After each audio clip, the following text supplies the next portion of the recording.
What's going on, ladies and gentlemen? It is the 62nd episode of the MMA Podcast, September 27th, 2013. We really thank you for tuning in, and we got a lot to break down with you. We got Thomas Webb, an up-and-coming pro MMA fighter from Louisiana, on the horn at the top of the show.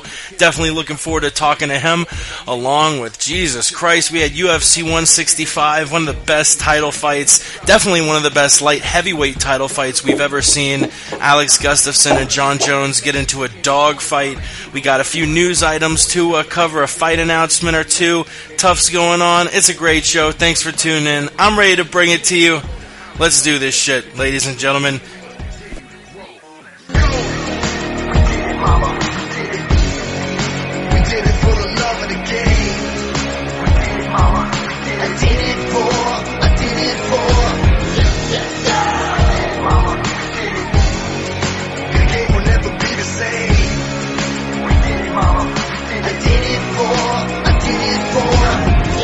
You're listening to the MMA Podcast! And that's right, it is the MMA Podcast, and like I promised, we're getting right into it. We're saving the intros for after the interview, because right now, on the horn, we have one of the biggest up-and-coming MMA fighters in Louisiana. It's Thomas Webb. Thomas, what's going on, buddy? Man, how you doing, man? Nothing much, man. Just kicking it up at the house right now. Definitely. If you are not aware of who Thomas Webb is, he is a professional MMA fighter in Louisiana. He's 7-0, which means he is not far away from being a guy whose name we might know. I mean, a guy gets up to 8-0, 9-0. He might be getting a call from Zuffa in the next year or two, so definitely keep your ears out for Thomas Webb. Thomas, talk about first and foremost, what got you into the sport of mixed martial arts. It's always funny. We have the nicest people on, whether it's Chris Lieben, Ian McCall. They're all the coolest, nicest people. Some of the coolest, nicest people I've ever spoken to. And it makes you wonder why they got into the sport of punching each other in the face. What brought you into the sport of punching people in the face? I mean, it's kind of your typical thing, man. Growing up, I was just that bad kid that just liked to fight. I didn't mean no harm. I just like fighting. That's how I saw myself. Most people saw this, their problems with words. I saw my problems with fists. It's just my best way to express myself with my fists. And, it always got me into trouble and everything, blase. And as I got older, I got into wrestling. And, that became my outlet for me, and I enjoyed that so much. And then after that, it just led towards the MMA career, man. Ended up at Gladiators, then moved from gym to gym. Now I'm at LA Boxing. And from there, man, it's just been history, bro, I love what I do, though. That's what I can say, man. That's like you say, I'm 7-0, man. I love what I do. That's it's not just a sport to me; it's a lifestyle, Definitely. So you wrestled. What was it that made you sort of want to change from wrestling to MMA? Because wrestling is definitely probably the best base you can have for MMA, but obviously they're extremely different sports, as one of them has a big striking aspect to it, and the other one doesn't whatsoever. Well, wrestling, I enjoy wrestling and everything, but I really was to a point where I couldn't do anything with it, like career-wise. And MMA was another way that I could go out and I could make a living off it. I could see myself making a living off of doing MMA. It was the closest thing to wrestling. I didn't mind punching people in the face. I didn't mind getting punched in the face. It was a fight.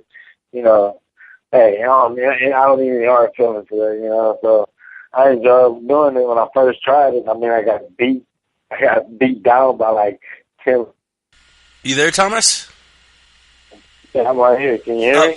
Yeah, you cut out for a moment there. You were saying you got beat down, and then it sort of trailed off. Oh yeah, I said I got beat down by guys like Tim Craig, but I enjoyed it. I enjoyed getting beat down, so I kept on doing it and kept on coming back, and so that's where I ended up at. True, yeah, you're talking about making a living in mixed martial arts, and you hear guys at the top of the food chain in the UFC talk about, fighter pay and it isn't enough. Is it possible for a guy fighting, locally, basically, mostly within the state of Louisiana, is it possible for you to make a living solely off of fighting MMA? No, man.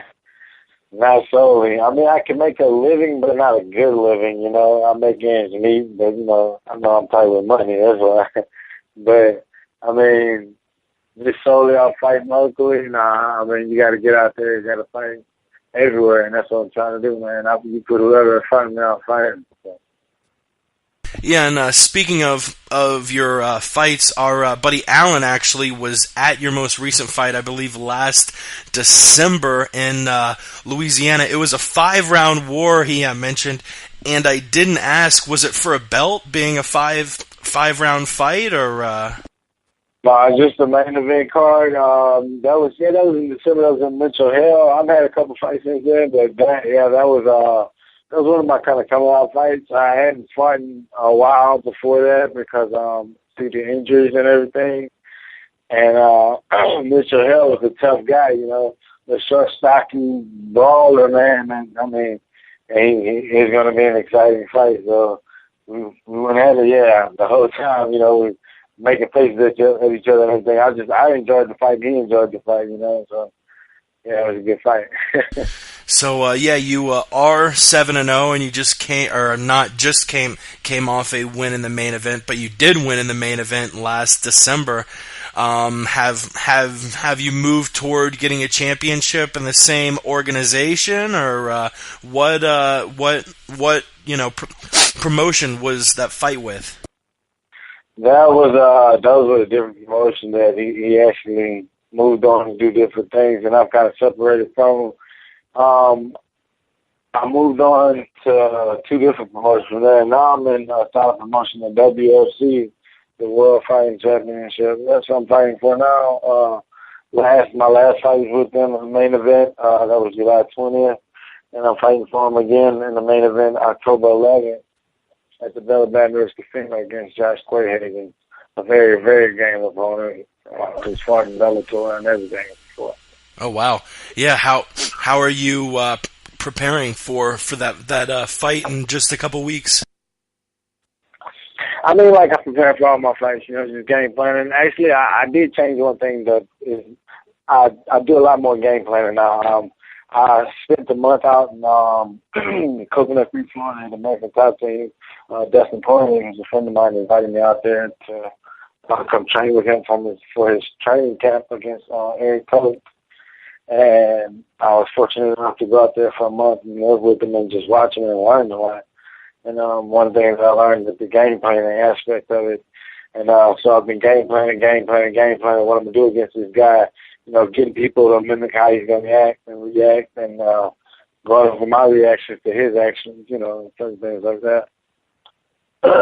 Yeah, Poirier, your buddy, actually recently it was announced that he is going to fight Diego Brandao on UFC 168, which is really shaping up to be one of the best cards ever. What do you think about that fight? What does Dustin need to do to get past the young Brazilian? I mean, Dustin just needs to keep on doing what he's been doing, man. Dustin is an animal, man. That dude is he's a future champion.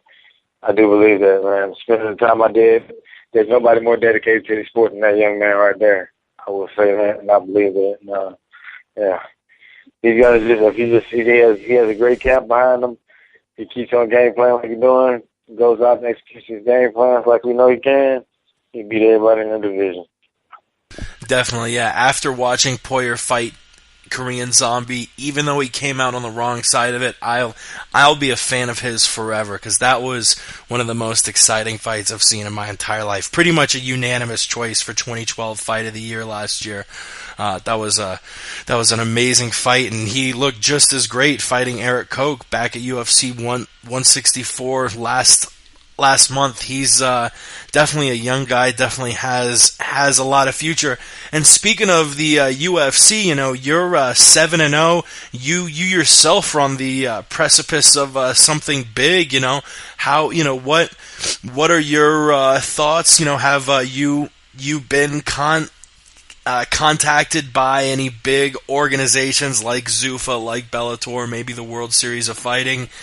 And, what are your future plans, hopes, dreams, all that good stuff? Well, man, actually, I've been fighting by myself lately. I've never had a manager or anything. I just recently got with a guy named Chuck Richard, who's going to be my manager. And we were talking about different avenues I should take to get where I want to be. I want to fight the best, and I want to fight in the UFC. I want to become the UFC champion, So we're working ways to do that. If I got to go through the World Series of Fighting, I'll do that. Bellator, I'll do that. But my ultimate goal is UFC. Fighting the best of the best. Like I said, you put him in front of me, I'm going to fight him. I believe I can beat everybody in this earth. So, let's bring it. And that is definitely the right mindset to have. We definitely hear with young guys coming up, whether it's now with this Khabib guy and the 155, there's definitely a debate whether you want to slowly work a guy up and give him fights so he slowly gets ready, or you just throw the guy into the lions and give him a title shot. For your own personal career, what would you rather do as a fighter? Rather, slowly work your way up the ranks, or do you want that UFC title shot tomorrow?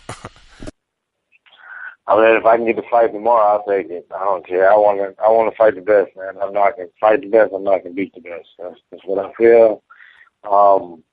If I got to get it slowly, I'll do it. Whatever I got to do to get the title, I'll do it. That's how I feel. I just got to keep saying, like I said, you put him in front of me, I'm going to beat him. I'm ready to fight. I'll fight whoever. Let's do it. And you do still fight at welterweight, correct? I fight at lightweight. Oh, you're fighting at lightweight. Well, Sherdog screwed me because Sherdog tells me that you're a welterweight. I got to get that hey, Sherdog messes everybody's stats up. Yeah, they horrendous. They also said you're 3-0 and not 7-0. So obviously, we'll 4 fights after that been at 55. Yeah, the current champion, Tony Pettis, taking on Josh Thompson later on in the year. You have any thoughts on what might be your future championship belt? You have any thoughts on that fight between Thompson and Pettis? No, I think Pettis is going to do it. I just don't see anybody beating Pettis for a while now. Pettis is he's that new breed of champion. He's really dynamic and well-versed in everything. It's just hard to deal with, man. I believe by the time I get there, I'll have a pedigree for him and the ability for his style. Yeah, Pettis definitely one of these guys who, he definitely showed his grappling strength subbing out Benson, and those kicks, those are some dirty kicks. Yeah. Speaking of fight styles, I actually was looking online for a fight of yours and couldn't really find one. What are your strengths? You more of a wrestling guy, more of a boxing guy? What, like, if you can have the fight, take place wherever you want, where are you making the fight take place?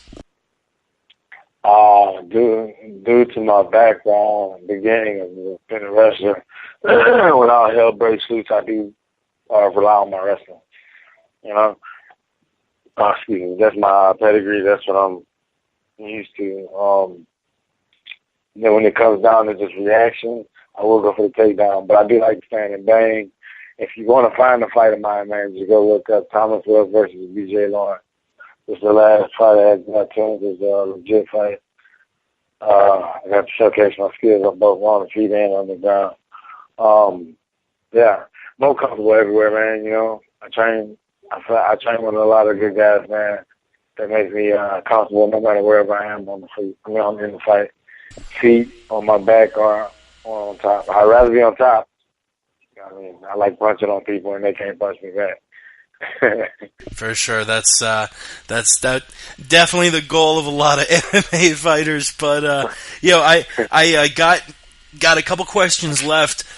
First off, we have a lot of amateur MMA fighters who are on the show. Actually, both Alan and Ross are have a background in training and all that. And our friend Yao, who unfortunately isn't on the episode today, is a pretty active MMA fighter, trying to get into jiu-jitsu tournaments, Muay Thai tournaments. As you know, you've definitely, risen yourself up to a great spot, being a 7-0 pro fighter. A lot of MMA fighters would kill for that. What advice do you have for fighters who are training, have big aspirations, but have yet to get themselves into a pro bout? I mean, man, stay open-minded, man. Always be willing to learn from the next man, no matter who he is, where he comes from, and just be willing to scrap. You stay in the gym, stay ready. You don't ever have to get ready. And when your time comes, you're going to get that call. You're going to be ready. You're going to do it. Definitely, yeah. That's you've gotta have. I mean, yeah. That's probably one of the main things. You can't think that you are the shit when you have a bunch of guys in the gym who know a lot of stuff, and they might not necessarily be better, but they definitely know things that you don't, and that's the beautiful thing about training. Finally, UFC 165 was this past weekend. Did you happen to watch it? Man, honestly, I did not get a chance to because a good friend of mine was getting married, and we were out in the middle of nowhere at his wedding and everything, and I did not get a chance to see it. I was so upset. I heard about it. I heard it was a good fight. Wish I could have saw it. Ooh, definitely. Yeah, I'll DM you a stream or something after the fight, because that is one of the best title fights I've ever seen. I was going to ask what you thought of Gustafsson versus Jones, but instead I'll ask you myself, Ross, and Alan. We're all going to be in Vegas for UFC 167, and we're going to be watching Chael Sonnen take on Rashad Evans. Who you got in that match? I got Chael Sonnen. Yeah, I got Chael Sonnen. I don't think Rashad can handle the pressure Chael's going to bring. Chael talks a lot of trash, but he backs it up. Rashad's a gamer too. I just don't think he can handle the pressure that Chael's going to bring.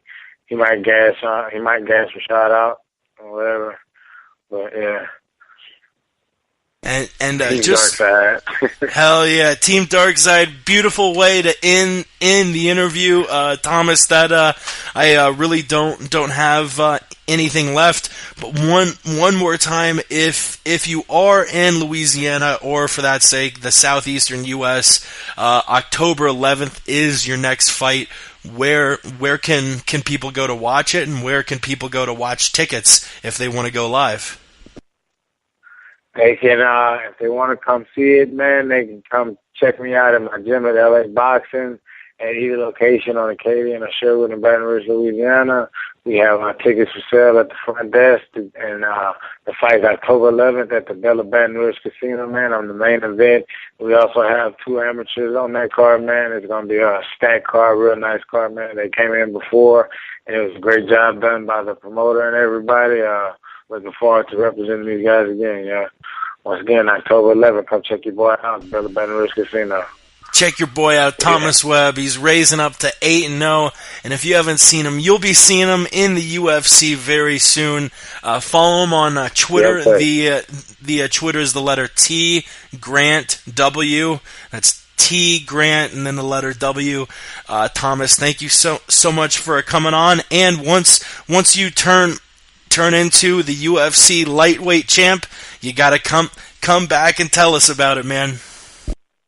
Oh, definitely, most definitely. You got my word, bro. Hell yeah, buddy. Well, thank you again for coming on, and I wish you the best on October 11th, buddy. All right, thank you, man. Take it easy.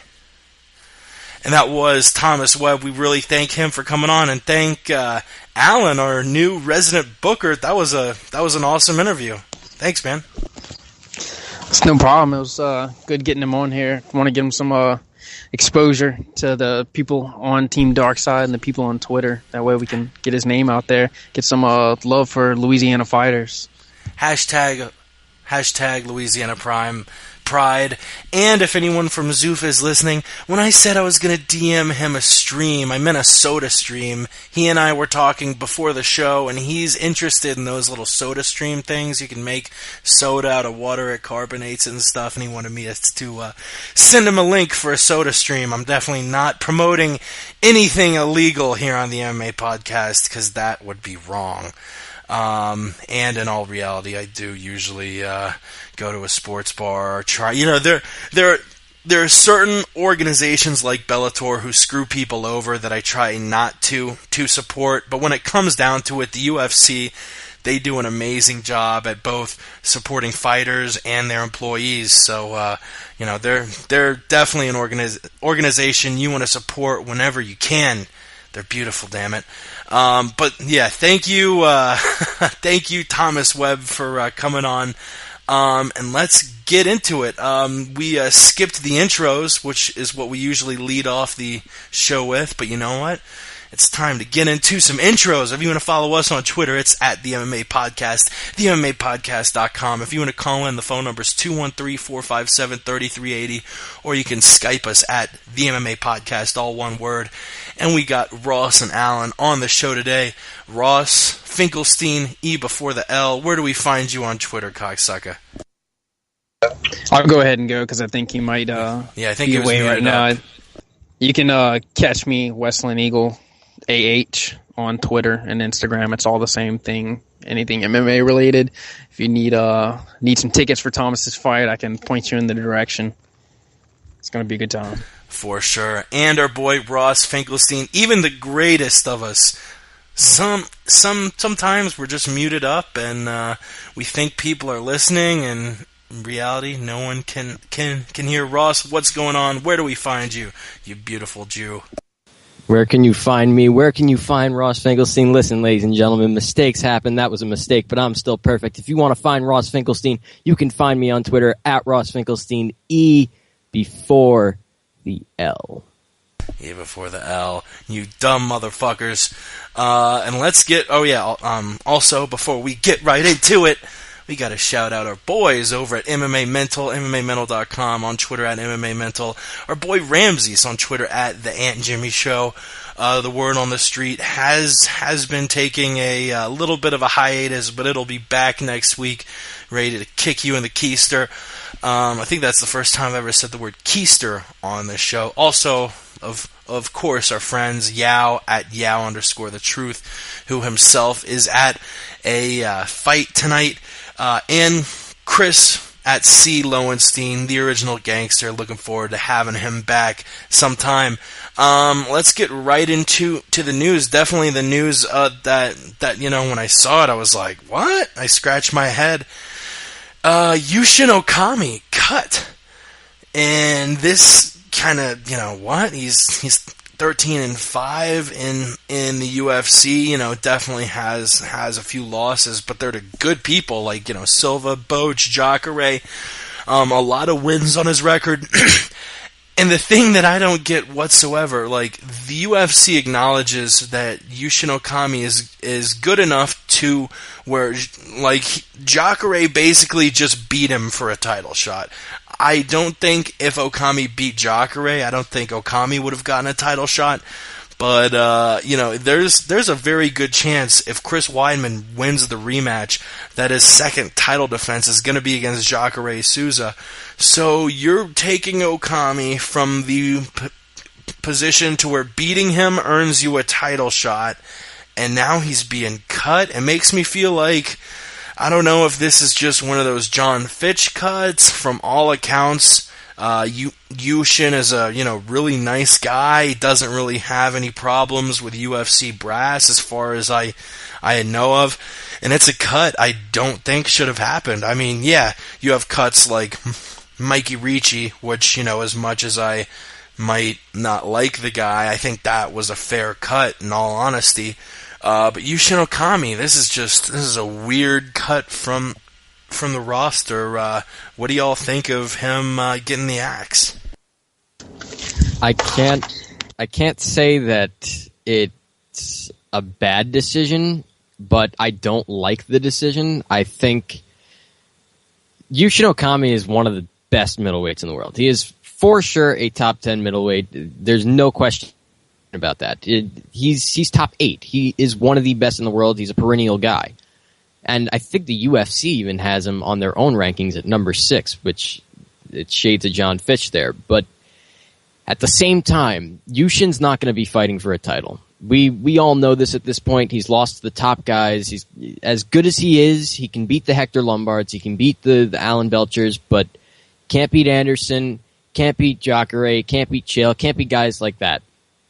I do think he beats 90% of the division. And it is weird that he gets cut after losing one fight after he literally was on a 3-fight winning streak from 2012 to 2013, lost one fight to the guy who was considered to be the number 1 contender at middleweight other than maybe Vitor. And he gets cut for that. And you got guys like Belcher, who he beat, and Hector Lombard still in the division. And Lombard especially with a 1-2 record and one of the biggest contracts in the UFC period right now. He's been a complete dud, yet he's still around. They could have cut him, but they didn't do that. So it's weird, but you can't have the guy beating contenders. There's so many guys that are up and coming, so many young guys, and if he beats them, then it's a waste because he's not going to fight for the title. He can't get over that hump. So at least by getting rid of Yushin Okami, they cut some corners there, and they can allow younger guys to get a better chance to get up there. That's an interesting thought. I was thinking, I don't know if I would call him a boring fighter, but still, why is he being cut? But that is a very good point. Alan, what are your thoughts on the Yushin cut? I'm really torn about it, especially from a business aspect. I can see where they're going with this. I totally understand.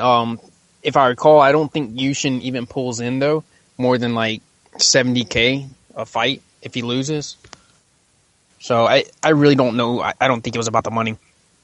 I think it was just about the whole thing of Yushin can clean out, like Ross said, everybody in the top 10 of the division except for maybe the top 4 guys.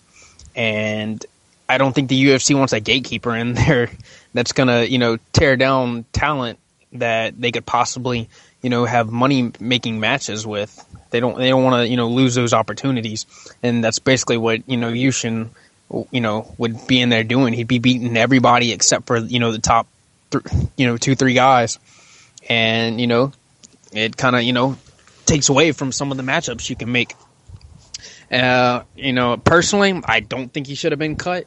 I understand he got knocked out, but he got knocked out to the guy who, like Ross said, is probably going to challenge for the title next.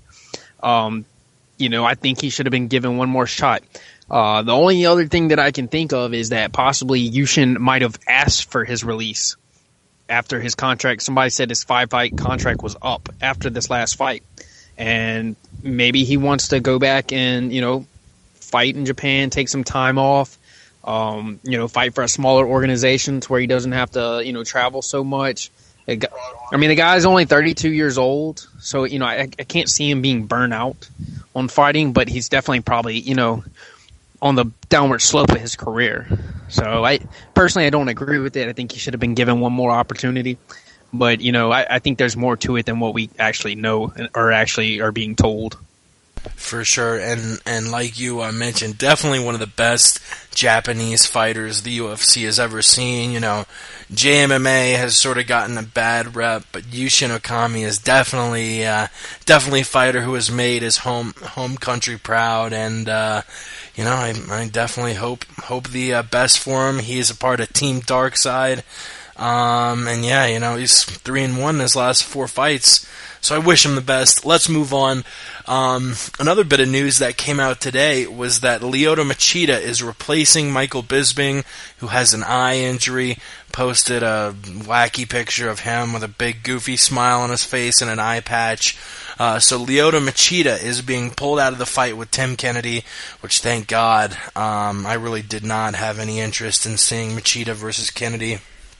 I think Lyoto was far overmatched him. I think a fight against Mark Munoz is a lot more interesting. Mark, coming off of that loss to Chris Weidman, just had a excellent win. And now he's going to fight the Dragon Lyoto Machida October 26th in England, taking that main event card spot. I assume it'll be a 5-round fight, because I believe both men have been training for a 5-round fight. Munoz for a fight against Bisping in England, and actually I think the very next card was going to be UFC Fight Night 31 a week later. Fight for the Troops 3, which was going to be main evented by Machida versus Kennedy. So it should be a 5-round fight, and it should definitely be an interesting one. Lyoto moving down for his first fight at a middleweight, which, I wish he had made the drop sooner. Not that I don't think he belongs at 205, but I think he at 185 is just going to be a wrecking ball, sort of like Vitor. I mean, these are excellent, two excellent guys in Lyoto with the karate style, and of course Mark Munoz with that wrestling style. I'm picking Lyoto still, but I think Mark is going to be a much more difficult test than Kennedy. I wouldn't be shocked if we see it go to the judges, but also I wouldn't be shocked if we saw Lyoto land a counter strike. I mean, the Weidman KO over Mark showed two different things. A, that Weidman has some of the best reflexes we've ever seen. Like that short bow was timed out perfectly. And it also shows that Mark is a little bit susceptible to a counter strike, which you don't want to have facing a guy like Lyoto Machida, who might be the best counter striker in the UFC, if not he or Anderson Silva. Enough about me blabbing my mouth, though. Who do you guys got in this new matchup? Lyoto Machida taking on Mark Munoz in England. This is very, very interesting. It's really, really interesting because these two guys have been training together for a very long time now, and they're literally training together right now. I mean, obviously that's probably going to change now that they've booked this fight, but they've been training together at the Gracie Academy in Torrance, California. Hiram Gracie and Henner Gracie train these guys. Hiram works more with Mark, and Henner works more with Machida, but there's a photo that was posted by Hiram the other day, 2 days ago now, with Machida and Munoz in the photo actually standing next to each other too. Arm in arm, everyone's arm in arm, right after training. So it's very, very interesting because they're training together. It's weird. So normally I would pick Lyoto Machida easy in this fight. I think Munoz is definitely a tougher fight than Kennedy, but Machida's style and Munoz's style, they don't clash very well for Munoz. It really works in Machida's favor. But the fact that they've been training together, it makes me wonder if Mark, who is a very good game planner, he is a coach, he's very good at picking and seeing things.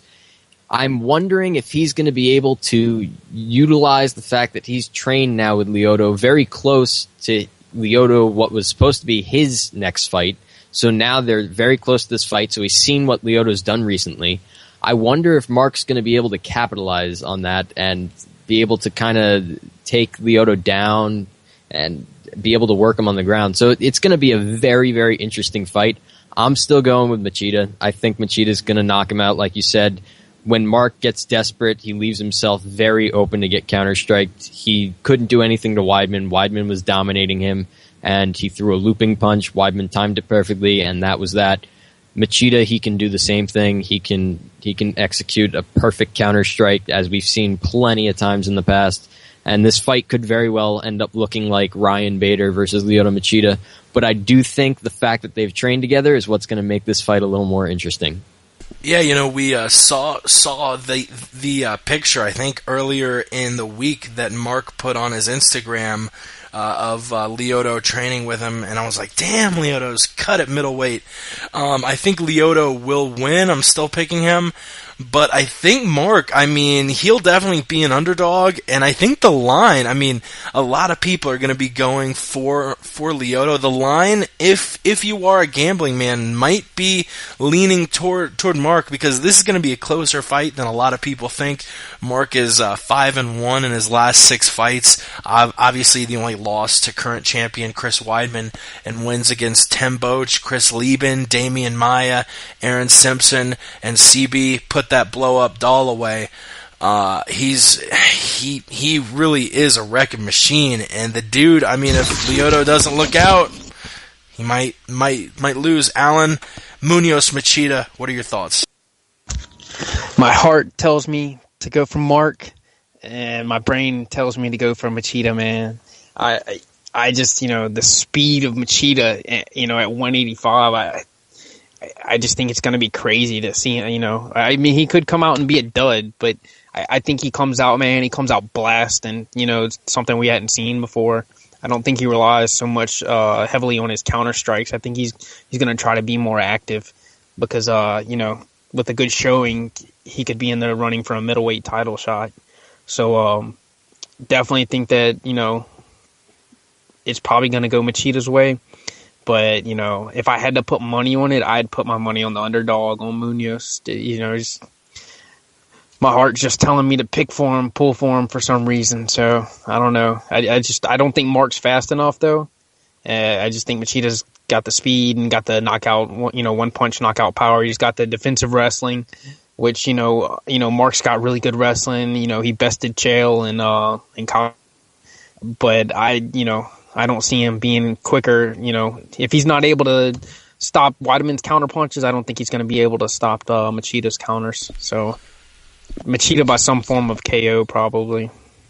Yeah, people sort of like Hannon Barrow, people talk about Lyoto's striking more than anything else, when in reality the thing that probably wins him more fights than anything is the takedown defense. Lyoto, both, his takedown defense and offense was underrated at 205. Wait until he's fighting guys 20 pounds lighter. I think the guy, I would love to see after maybe Jacare Weidman, I'd love to see a title eliminator match between Vitor and Lyoto. That would be a hell of a match. We do have a couple more stories to cover, but really quick, I'm all congested and whatnot. Jesus Christ. 10 solid seconds of sports time. America's Cup, woo, USA! Football season's in full swing for both pro and college fans, and some people's teams are doing better than others. Tyler Murphy and Mike Glennon make debuts for my Gators and Bucks who haven't looked their best. Baseball winding down as teams solidify their spot in the playoffs. Shout out Mariano Rivera. Mariano Rivera making his last appearance in Yankee Stadium. One of the greats, one of the greatest baseball players anybody has ever seen. Let us move on. Also, Alan, think of a beatdown of the month. I asked you on Skype, but your ass isn't looking at the Skype chat, motherfucker. So think of a beatdown of the month for the month of September. Because, damn it, that's going to be the next segment after we cover these two topics. The first of which being the Tough recap. We had an episode of Tough just a couple nights ago. We had Roxanne Modafferi take on the boxer Jessica Rakoczy, which I actually watched recently on the MMA Reddit, which if you don't follow it, you goddamn need to, reddit.com/r/MMA for all of your MMA news. A video was posted of a boxing match with Jessica Rakoczy, and the chick is legit. She was an amazing boxer, and she proved that this past episode, beating Roxanne via a TKO. I really felt bad for Roxanne. She's really one of the more likable people in the cast. You have half of the cast acting like, a bunch of high schoolers living in the same house with a different sex, writing love notes and saying, "Oh, I like her, but I don't like her, and she's ugly, and I don't like her, and I like her." I mean, it's getting really gossipy and really real worldy to the point where I don't know if I like it that much, but Roxy is definitely one of the fighters who seems to have a level head and isn't acting like a complete douchebag. And it was difficult to see her lose. She was definitely stunned and sort of sat up. You could tell she totally was out of it. Kind of sits up without blocking her face or anything, and Jessica sort of runs up and just pops her in the face as she's sitting up. But it was definitely a more emotional, gritty fight. I was telling Ross afterwards that I definitely would like to see both girls progress a little bit, because I think they both have bright futures. With a little more training, I really think both of them could be elite women's bantamweights. But both of them just looked way too green in this fight. And even though Jessica won, I don't really see her winning the season. See her beating people like Peggy Morgan, Jessamine Duke, even the female Leonard Garcia, Juliana Pena, the Venezuelan vixen. I would say all of them probably have a little bit better chance of winning than Jessica, but definitely a gritty fight. And as far as the episode itself went, the only real highlight was Dennis Hallman. I thought it was really weird. One of Ronda's coaches, I think it was Edmund again, the same guy who got in Brian's face, got in Dennis Hallman's face, and he was sort of giving him the stare down, and I thought it was kind of funny, because it wasn't Hallman who started it. It was Edmund who's giving him the stare down, and Dennis, one of the first people we ever had on was Jeff Hoagland, who is a student of Dennis's, and had the world to say about Dennis. And Dennis is sort of walking down the hall. He's being mean mugged, and he says, "The fuck, dude? Really?" And it basically turns into this whole thing of, "You want to go? I want to go. You want to go? You want to go?" And then Ronda comes and gets in Dennis's face. "Do it another time. Do it when the cameras are off. Be a man." Which, Ronda, this is definitely an emotionally charged season 4. Actually, in another sort of side note, her mom came out in the news saying she's very upset with the way that, Zuffa and Tough, or not necessarily Zuffa, but the producers of Tough are sort of editing the season to make it look like Misha's the sort of calm, level-headed one, watching things from the side, and Ronda Rousey is just this hothead and screaming at people, which is a pretty interesting, thing. But what did you think of the fight? What did you think of the Hallman situation? Did anything else happen? Because honestly, I missed the first half of the episode. I only caught the fight, and I watched a little clip of the Hallman incident on BJPenn.com. Shout out BJ Penn. But what did you guys think of the episode? Enough yapping. I thought it was a good episode. I liked the fight. It showed Roxanne's wrestling ability and her grappling ability, and at the same time, it showcased the power, I'd say, and just the overall boxing skill and the heart of Jessica Rakoczy. The tenacity, just everything for that girl to come back from losing the first round, just going out there and blasting Roxanne and knocking her out in the second. It was very impressive, and she got a victory over a very, very tough veteran, someone who's been in the sport for a long time. And that's a big confidence booster for Jessica Rakoczy, someone who went into Tough with a 1-3 record. So to beat a long-time veteran, to beat someone who's been fighting the best of the best for so many years in Roxanne Modafferi, that's a big ego booster, and that makes her one of the favorites right now in the house because of the fact that she managed to beat one of the longest veterans there. Her and Juliana Pena have to be two of the favorites right now because they beat the two biggest veterans out of anybody there in Shayna Baszler and Roxanne Modafferi, respectively. So all in all, good fight. And Jessica Rakoczy, I expect good things out of her. And I don't know if you guys have seen her boxing fights and have seen footage of that, but she's a very, very, very good boxer. And I advise everyone listening and both of you guys to go check out Jessica Rakoczy's boxing because it's some next level shit. Yeah, I was mentioning that video that was on Reddit. The girl is a legit ass boxer. Alan, what'd you think of the episode, brother?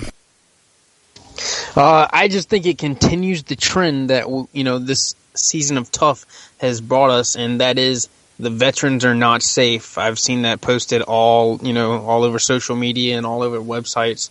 The veteran women that are on this show, there's a couple of them, and like Shayna Baszler, Modafferi, and even the can't think of her name off the top of my head, but the one that was like one of the longtime pros that didn't even make it into the house, Tara LaRosa.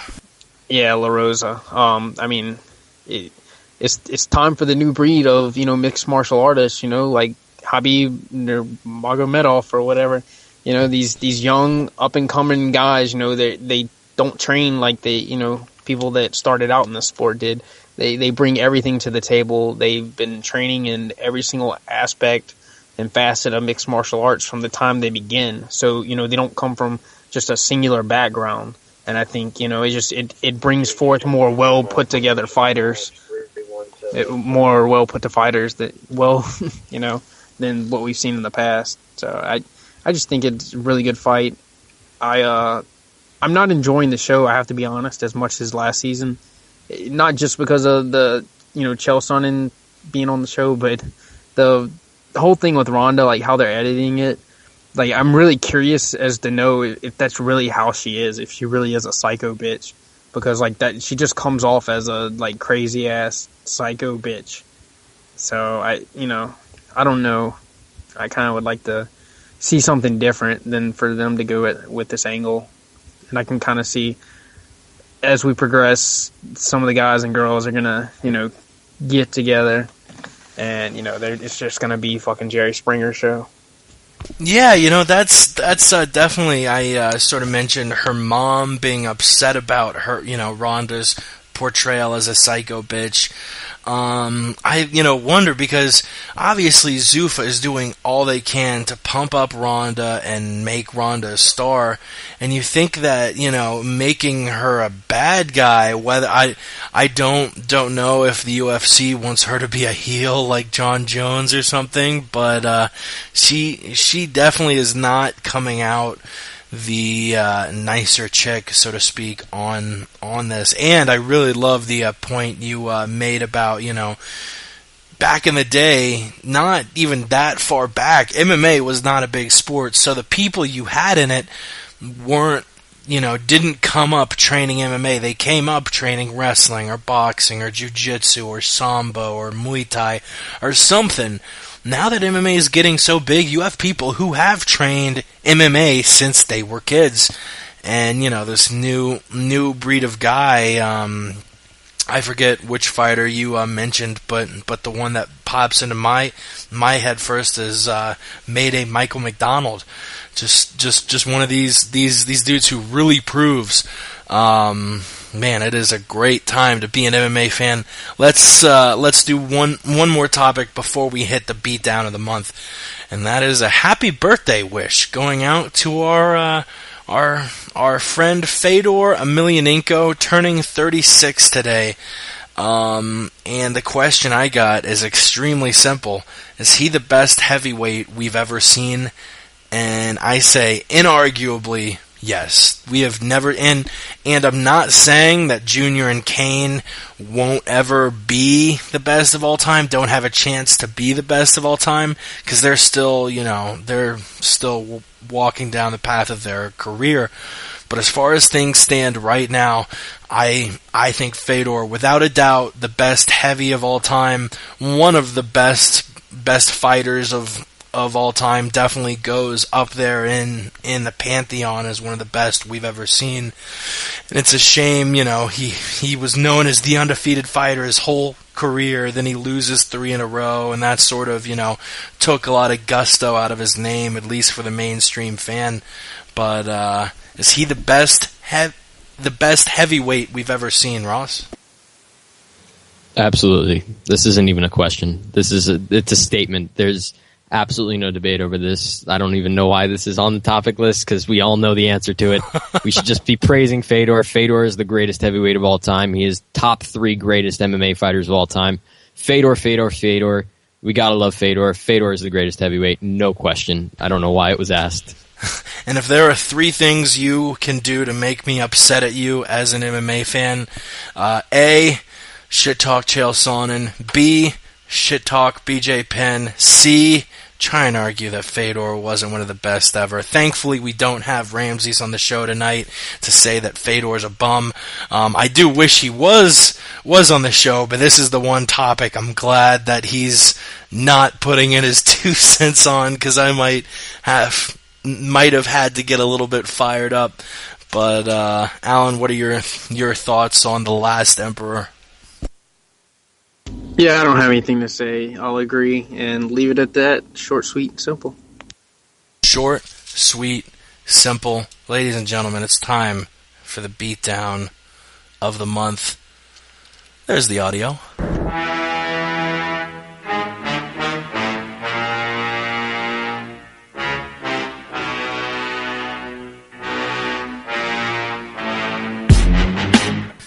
Surprise, surprise, for the second month in a row, I got a Team Alpha Male fighter as my beatdown of the month. Last month, it was Chad Mendes hitting Clakeweed in the face so hard, I'm pretty sure it broke a couple microphones cage side. This time around, my Alpha Male beatdown of the month is Joseph Benavidez over Jussier Formiga. He and Chad are 2 of the most dangerous title contenders out there currently. Team Alpha Bang they've looked so good since Dwayne joined the camp. I believe 14-0 in the UFC since he has joined the camp. And Joseph Benavidez went out there against another top flyweight and Jussier Formiga and absolutely handed him his lunch. First round TKO, maybe the most vicious KO or TKO of that whole card, which is something if you think that, the top 3 fights were all first round KOs by Joseph, Glover, and Jacare.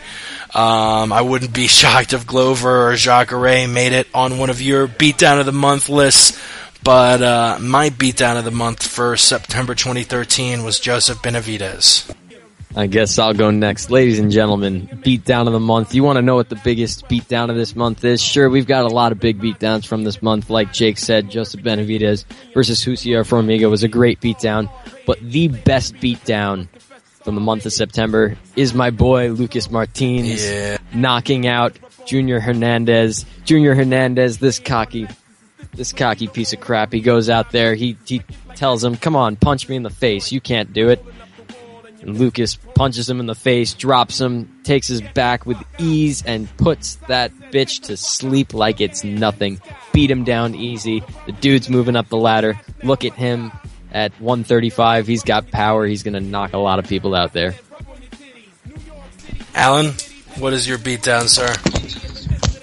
My beatdown of the month has to be Joe Warren's unknown training partner who knocked him out of his fucking fight. Whoever you are, wherever you are, you're unknown to the rest of us, but props to you for knocking Joe Warren the fuck out and kicking him out of competition for, a week or a month, delaying his fight. And he actually did fight tonight and won with a modified key lock. So congrats to Warren. Actually, I saw a really funny tweet about tonight's Bellator. It was something along the lines of, "Damn, what did he say? He said, "Damn, this card shouldn't be called Bellator 101. It should be called Bellator UFC 2007 because we saw a lot of fighters that were big in the UFC in 07. Warren, Marcus Davis, a few more. And I actually, speaking of Warren, I have a theory about the concussion he had. I don't think he got knocked out in training. I think he had a dream of the Pat Curran fight and woke up with a concussion. If you haven't seen that finish, oh my God, Joe Warren got like mauled. It was less like an MMA fight and more like just watching a grizzly bear tear a person to shreds in a zoo cage. I mean, Warren, the only thing keeping Warren standing up was that he didn't want to fall forward because Pat Curran was standing 3 inches in front of him, landing uppercut, hook, elbow, punch. And Warren's back was against the cage, and he couldn't do anything. And for some reason, I guess maybe he owed the ref a few $1,000s, and the ref wanted to see him get hurt a little bit. The ref literally had like 20 seconds where he could have stepped in, and he didn't. And Pat Curran just absolutely mauled Warren in a fight that I really think took years off of Warren's career. That was one of the just nastiest ends to a fight I've ever seen. Just, oh my God. Alright. It is a slow news week, ladies and gentlemen. Last week we had more fight announcements to talk about than ever. I think we did a lightning round and broke down 10 fights. Not as quick as a news week. Pretty much everyone's been talking about UFC 165, Jones versus Gustafsson, which we will get to at the end of the show. But sort of, lacking news topics, I sort of thought we'd talk about MMA, just all-time most one-sided fight you've ever seen. Who you got? The first fight that pops in my mind is Jimmy Manuwa fighting Kyle Kingsbury. Probably the Curran-Warren fight is up there too. One fight, one-sided finishes. I probably should have given it a little bit more thought before the show, but those really are the two fights that stand out for me, at least the two fights that pop right in my head. Alan Ross, what do you think is the most one-sided fight we've ever seen? Not just in the UFC. It could be Pride, Bellator, UFC 1 if you want, Royce Gracie versus Art Jimerson. I don't care. What was the most one-sided fight you've ever seen? For me, this is very, very easy. I've actually got a couple, but the one that stands out like the most to me, Fabio Maldonado versus Glover Teixeira. Yeah. The single most brutal beatdown like ever. That was just, that was hard to watch. Cain Velasquez, Antonio Silva, the first time, that was murder.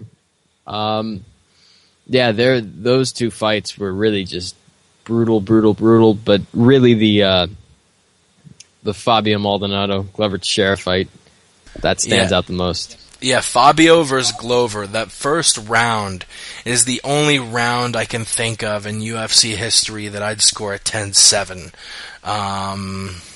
Fabio definitely did in the second round. He caught Glover with a shot and definitely had all the UFC fans watching sort of, sit up and look a little closer, but no, that was as one-sided as it gets. I mean, he landed that one shot, which didn't even really rock Glover. Glover, who we will talk about at the end of the show, he'll be fighting the champion John Jones next. There won't be a rematch with Alex Gustafsson. Glover, just one of these guys who, especially now, I think might cause John Jones a little bit of trouble. Alan, what is your most one-sided fight of all time? Probably gonna have to go with a fight against a guy that I really like, but he got totally dominated in this fight, and it's probably the Dennis Siver and Nam Pham fight. Nam Pham guy just dominated on the ground. Dennis Siver just tore him apart, picked him apart. So that's probably one of my most one-sided, lopsided fights. I think it was like 30-26, 30-27s. So it was some pretty crazy numbers. I don't think Nam got off but maybe like 20 punches, but yep. And to announce, Nam's got a fight coming up. Did you guys see it get announced? Tatsuya Kawajiri. Yep, he'll be fighting pretty soon, and he's dropped to 135, so I think he's going to do a lot better at 135 where he actually cuts weight. Yeah, that'll... Wait, Jake... He's Takeya Mitsugaki. I'm racist. Takeya Mizugaki. That was this week's racist moment of the week, where I accidentally said Tatsuya Kawajiri instead of Takeya Mizugaki. That'll be at UFC. Mike Hogan. Yep, last week it was accidentally saying Rampage instead of King Mo. Let's see. So last week it was mixing up two black guys. This week it's mixing up two Asian guys. What Rampage race? and King Mo aren't the same person? I thought they were, but apparently Mike Hogan said they're not, so I still gotta Google that. But I thought Rampage was King Mo. But one people say has talent, and the other used to have talent. That's the difference. Yeah, one had a really bad staph infection. The other one is a fucking idiot. So yeah, I'll definitely be thinking about which race I can mistake people for next week. I'm thinking I covered a couple black dudes, covered a couple Asian dudes. I'll have figured out by next week. The other MMA topic I wanted to ask y'all about, the worst decision of all time. And this is a tough one, because obviously you leave it in the hands of the judges and they can always make a bad call. But I think for this one, you gotta give it to... Oh my god, I'm totally blanking. What was that robbery with Leonard Garcia? Was it Garcia... What was the robbery fight? Well, I mean, he robbed Nam Fam, and he robbed Korean Zombie. That's what I'm thinking, but I didn't want to be racist, ladies and gentlemen. But yeah, either of those fights, worst call of all goddamn time. What do you guys think? Takanori Gomi and Diego Sanchez. Even though it was like a close fight, it was still clear who won the fight, and the only people that were, not watching the fight were able to judge it the way that they did. I don't think those fucking judges... CJ Ross must have been judging all three of those cards. Cocksucker. Worst decision of all time. There are so many bad decisions, and they happen all the time. There are so many bad decisions that it's hard to pick one. Just saying a few. Garcia and Nam Fan, that was terrible. Garcia and Korean Zombie, that was bad. Diego Sanchez and Martin Kampman was a terrible decision, if anyone remembers that. Yeah. Machida, Shogun, first time, that was a horrible decision. Randy Couture versus Brandon Vera, that was a bad one. What else? Ladies and gentlemen, they call him the intelligent Jew for a reason, pulling out all sorts of decisions on us. Yeah, a lot of very bad decisions. Probably one that really, really hurts, that there'll be some controversy, but I don't think there really is any controversy. BJ Penn, Frankie Edgar won. That is a very bad decision. So yeah, there are too many to distinctively say one is the worst of all time. Jake is fuming. That's funny. That literally didn't go through my mind because I think I've blocked it out. The same day I think the Gators lost, so that was one of the worst days in my sporting life. I actually can remember that I avoided ESPN for like a solid 48 hours because like they kept flashing like Gators lose, BJ Penn loses, Gators lose, BJ Penn loses. I was just like, no. Go Gators. I am an alumni of the University of Florida, if you didn't know already, cocksuckers. So those were our worst decisions of all time, and we will break down UFC 165, but first, it is my favorite segment of the MMA podcast. It's a new segment, but it really is my favorite one, and it's one that actually won an Emmy for Best Podcast Segment this past week at the 78th Emmy Awards, or whatever number it was, 430, I don't know. He is bringing the Jew to you. It's Ross Finkelstein. And that I don't even need to give him more of an introduction. It's all you, damn it! I gotta interrupt you before you hit the music. There really isn't anything to bet on this week, so I don't really have much to say to the people. But, and quite frankly, I turned heel on them. I don't like the people. But I do have a close personal friend of mine here. He had to make some arrangements. It is Shabbos for those who are Jewish. So he had to make some special plans, but I was able to get him. I have my close personal friend God here, and he's going to give you the 5 commandments tonight. Holy shit. Yeah, he couldn't give you 10 because, Jewish holiday, had things to do.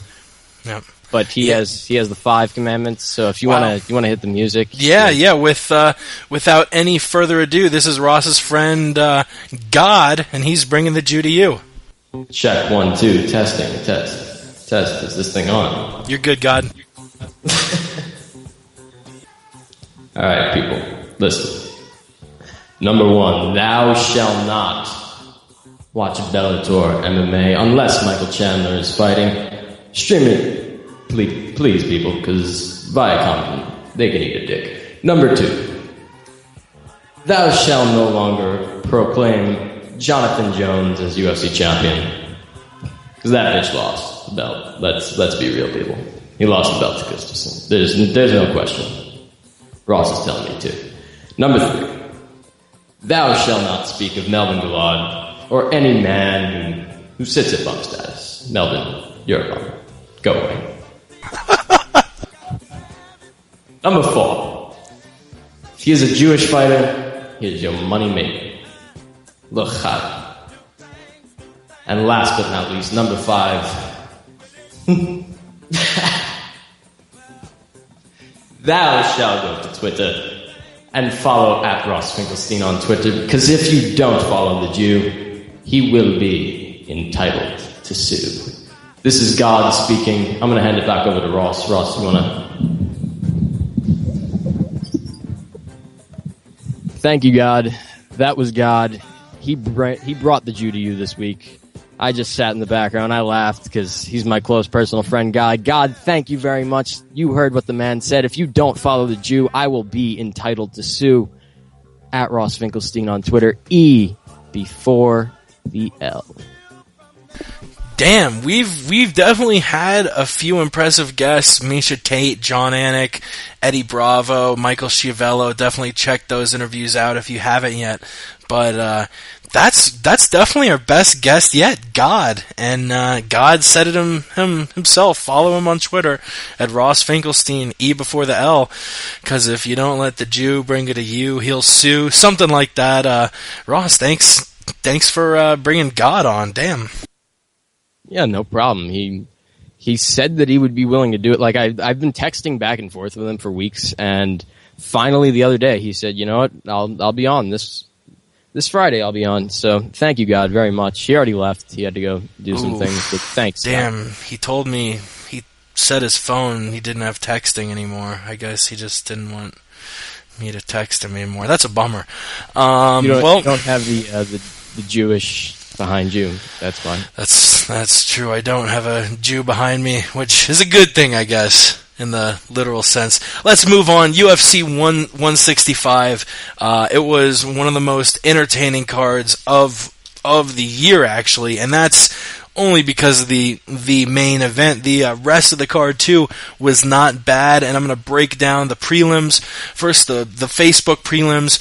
John McDessie and Michael Prazeres beating Rene Forte and Jesse Ronson at lightweight. Alex Caceres winning a split decision win over Ronald Delorme. In the heavyweight division, Daniel Omilanchuk, who actually Joe Rogan also admitted to fucking his name up at the weigh-ins. So if Rogan does it at the weigh-ins, I don't feel bad about doing it here. I'm just going to call him Danny O. He beat Nandor Gelmino via third-round KO. And on the Fox Sports 1 card, that actually was a whole thing of its own, so I'm going to wait to get to that until we cover the Facebook fights. Did any of these stand out to you? To me, the fighter that stood out the most was John Makdessi, the Bull, with that first round KO. He really impressed me in the Darren Cruikshank fight. He has earned his nickname, the Bull.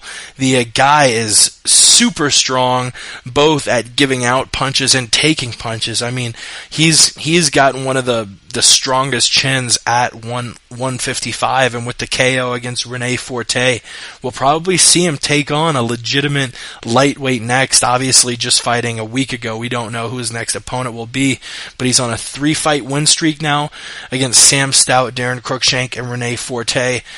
Before that, he was on a 2-fight losing streak, though, to Anthony Njokuani and Dennis Hallman.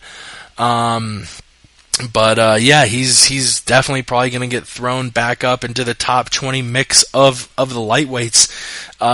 What stood out to you on the Facebook cards with wins by Makdessi, Prazeres, Caceres, and Danny O? To me, the two people that stood out were Caceres. I love Caceres. I think he's very entertaining. He's a very good fighter. And definitely John Makdessi. He's got such power. He's so good with his taekwondo. His kickboxing is just top-notch. He has his black belt for a reason. And he kind of ran into a little rough patch there with the two losses to Hallman and Njokuani. And if you look at those fights, he missed weight in both those fights. Every other fight he's made weight for. And he's won every fight he's made weight for. So I think he may have his weight issues in order. And if that's the case, I think he can really improve and become a force to be reckoned with in the weight class, because he's not an old guy. He's like 28, 29 years old, and he trains with the people at TriStar. So he's definitely at a very good camp where they can hone up on his wrestling, hone up on his grappling, just bring it up to par with his striking, and he could very well be a title contender at some point. Yeah, I didn't get to see any of these fights except for the Makdessi fight. He looked exceptional. Like Ross said, making weight does help out a whole lot, especially with, your nerves and stress level and stuff like that, because you're not having to wait and spend more time cutting those last 2 or 3 pounds or whatever you missed it by. So I definitely think that he looked more comfortable. He looked like he was on his game. He just did what he's supposed to do, and I think he's going to continue on with that trend. Trains with, like Ross said, a really good camp. So, he's got plenty of room for improvement. And hopefully we'll see him in there against a really good fighter. But that's the only Facebook prelim I got to see. And we will take it to the Fox Sports 1, which I was about to break down all 8. But looking at the Fox Sports 1, this is definitely... All four guys who won really, really impressed me doing so. Miles Jury dominating Ricci in the first and second round before Ricci sort of neutralized him in the third. Which I think it was you, Alan, who was saying Ricci, he's not the best fighter. He was recently cut, but he's great at neutralizing whoever he wins. Wilson Rees beating Ivan Minjafar via unanimous decision also looked real good. Stephen Thompson, which is who I'm going to focus on most. Stephen Thompson, we know him as this undefeated karate whiz, not undefeated in the UFC, but I think it was like 108-0 in karate. Definitely got his ass handed to him by Matt Brown. Took a lot of time off, trained, and his grappling has gotten so much better, both on offense and on defense. He looked so slick on the mat against Chris Clements. I'm really excited for Stephen Thompson again. When he knocked out Dan Stitkin with with that moneymaker 1-2 kick combo. I was really, really excited, and Brown definitely derailed his hype train. But now, with the second round KO, looking a lot more improved grappling, I'm very excited for the levels, that Stephen Thompson could reach in what is a very stacked welterweight division. And I think the welterweight and lightweight divisions are definitely the most stacked in the UFC. But with all the lightweights moving down to featherweight, I think it makes featherweight also one of the most stacked divisions. But my nod goes to the welterweights. There are just so many dudes there who have such well-rounded games.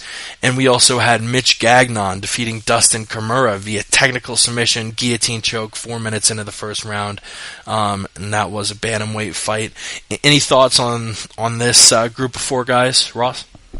Yeah, there's some really, really, really good stuff. I'm a big fan of Miles Jury.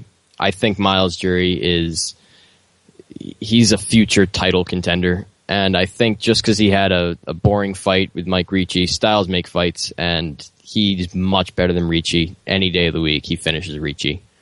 I think Miles Jury is so young. He's putting it together really, really well. He's got such good wrestling. He's got good striking. He's got good jiu-jitsu. And he really is a finisher. I mean, he's got 2 decision wins, but other than those 2 decision wins, he's finished everyone else. And with the exception of his second round stoppage against Ramsey Najim, he's finished everyone in the first round. So he's a really, really impressive fighter. And even though he lost to Ali Quinta on The Ultimate Fighter, he's improved since then. And I really believe that this is a guy who, I mean, if you watch his fight with Michael Johnson really isn't any slouch. He just beat Joe Lozon, and that's a pretty big win no matter what. And he dominated Michael Johnson. So it really goes to show you how good Miles Jury truly is. Another guy who stands out, like you said, Mitch Gagnon, he really impressed me because he took a very, very hard shot to the body, came back and still won that fight, and gave an L to the undefeated Dustin Kimura, who went into this fight 10-0. He's now 10-1, and that's thanks to Mitch. So credit to him. And then, honestly, all the winners really stood out to me. Wilson Reyes, that guy, I did not expect him to beat Ivan Menjivar, even though he wasn't an underdog by any means. He was a very slight underdog, almost even. I thought Menjivar was going to beat him. I like Ivan Menjivar. I thought he was one of the best bantamweights, just couldn't really get over that hump, but I thought he would win this fight. And credit to Wilson because he really took it to him. And Stephen Thompson, my boy Stephen Thompson, he's putting it together. He's finally honing up his grappling skills. He's working with Weidman.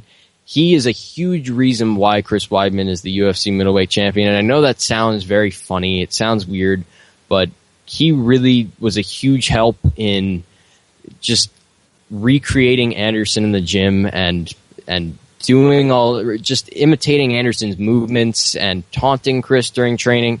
He was very, very good at doing that, and that is what prepared Chris for what Anderson did in the cage on July 6th. So credit to Stephen Thompson. He looked really good.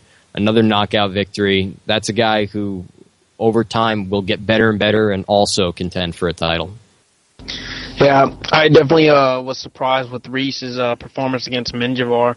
Menjivar's a consummate veteran. He's been in there against the best of the best. He's put up really good fights, and for Reese to come out there and grind out a fight that who saw that happen, and he came out there and put it to Menjivar and won a tough fought decision. I definitely see that dude going places. He's got heart. That's the main thing that you need. You don't just need talent. We see guys come in and they have talent, but when you see a guy come in and they've got that type of heart and that type of tenacity, that they're willing to, push themselves beyond, and not give up whenever they get in tough spots or, they're not able to finish. That's the type of guys that go places. So I want to see him fight a couple more times, see where he goes. I'm on the Miles Jury bandwagon, have been ever since Tough Live. I loved that season. Michael Chiesa, Jury, Alai Quenta, Darren Cruikshank, Joe Proctor, all those guys, man.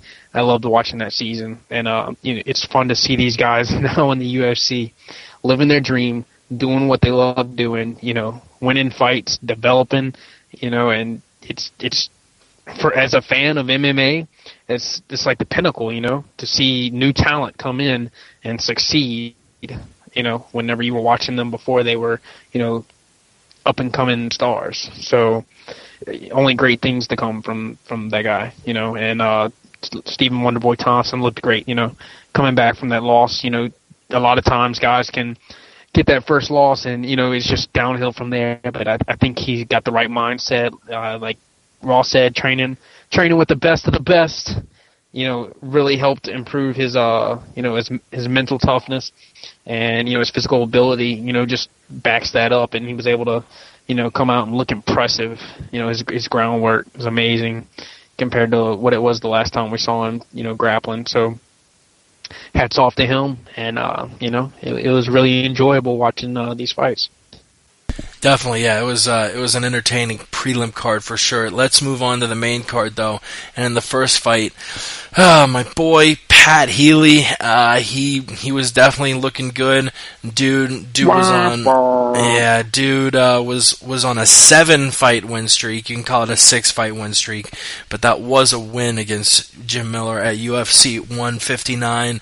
Whether he smoked weed a week before the fight or not. He'd won 7 in a row. Miller was really the signature name on the list, even though the rest of them definitely weren't bums. Kurt Hollabaugh, Mizuto Hirota, Carlos Fodor, Maximo Blanco, Lyle Beerbaum. But he just did not have anything for the Eagle, the man with the best UFC record, 21-0, the best MMA record in the UFC, the most wins without a loss. He's now 21-0. And he's coming from Russia, this Sambo guy, this black belt in judo, and he looked incredible, beating Pat Healy via unanimous decision, 30-27 by all 3 judges. He put the big furry white wig on Joe after for the interview too, but as far as the fight goes, it was a pretty simple to talk about fight. The guy just dominated him pillar to post, even picked up Pat and ran him over to his corner, a la Hughes Trigg too. It was an incredible moment, but I think really the talking point here isn't the fight, but where Khabib goes from here, because currently he's one of the top 5-6 lightweights in the UFC. You have Pettis going up against Thompson, Melendez going up against Sanchez. I think a fight with Khabib and Rafael dos Anjos would be a absolute barn burner and would definitely mean a lot as far as significance for the lightweight title. I think he's 1 or 2 fights away from getting the title shots. If he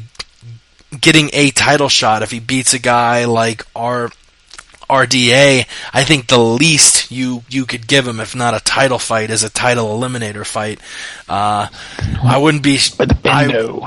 would not be shocked at all if he fights for the belt in 2014.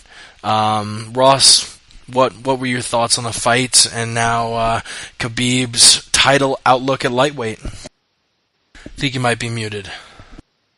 I was muted. I apologize for that.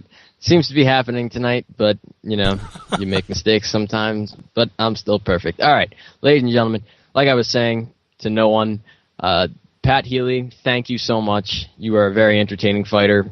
That being said, I was picking Khabib in this fight. Khabib was better all around. One thing that I credit Khabib with is you see a lot of these Russian fighters who build up these records of like 20-0, like Tiger Cernovsky in Bellator, builds up a record of 20-0, then gets exposed. He faces a wrestler and he just gets completely dominated grappling-wise. And Khabib Nurmagomedov is not that guy. He's put it all together. He's got pretty good striking. Not pretty good. He's got good striking. He's got very good grappling, and his throws, his wrestling, his judo, his sambo, it's impeccable. The guy is an absolute machine. He's looking unstoppable. After the fight, so the performance was really impressive, and he looked good everywhere. He won that fight hands down, 30-27, all the rounds, easy. After the fight, he called out. He basically said, "I want a title shot." And although, yeah, we know he's not going to get a title shot, then he was targeting TJ Grant. And he wants to fight TJ Grant. He's been saying it on Twitter. He wants to fight TJ Grant February 1st, 2014, Newark, New Jersey, on I guess the co-main event of the Jones-Teixeira card. He wants that fight. And I think that is the fight to make, because if you look at those two guys, and you look, first of all, it's only just a little while after Pettis Thompson, so those guys are going to, whoever comes out of that fight the winner, I assume Pettis, he'll want a little time to rest up, recover. That's the perfect fight to make. The number one contenders fight. We get to see who the guy is, because TJ Grant hasn't fought. It would be nearly a year since TJ Grant fought if he fights for the title immediately next. So Khabib Nurmagomedov, TJ Grant, if you look at those guys' runs, if you look at Khabib is 5-0 in the UFC right now, and in the lightweight division, and 3 of those wins are finishes, if I remember correctly. I think 3 or 2 of those wins are finishes. While TJ Grant, he's got like 2 or 3 finishes, and he's got 5 wins in the lightweight division. So they've kind of got a little parallel there. And although TJ Grant has a little bit better wins in Gray Maynard and Evan Dunham and Matt Wyman, Khabib is still beating some tough guys. Gleison Tibau, Pat Healy, 2 very, very tough guys right there. So, especially Pat Healy, who just beat Jim Miller earlier this year. It was not a no contest. It was a win. So that is the fight to book, in my opinion. And, of course, you can't deny the fact that Khabib Nurmagomedov is 21-0. That is the most impressive record we have right now in the UFC, as far as most wins without a loss, like Jake said before. So this guy can't be far away from a title shot. You can't just have a guy on your roster fighting the top guys, too, and deny him a title shot when he's got a record of 21-0, 22-0, 23-0. How can you say no to a guy at that point? So I think the next fight, TJ Grant, it's perfect. February 1st, New Jersey for him.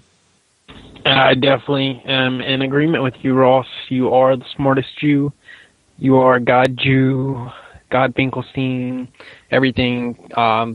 Khabib, the guys that he's fought have, been really good fighters.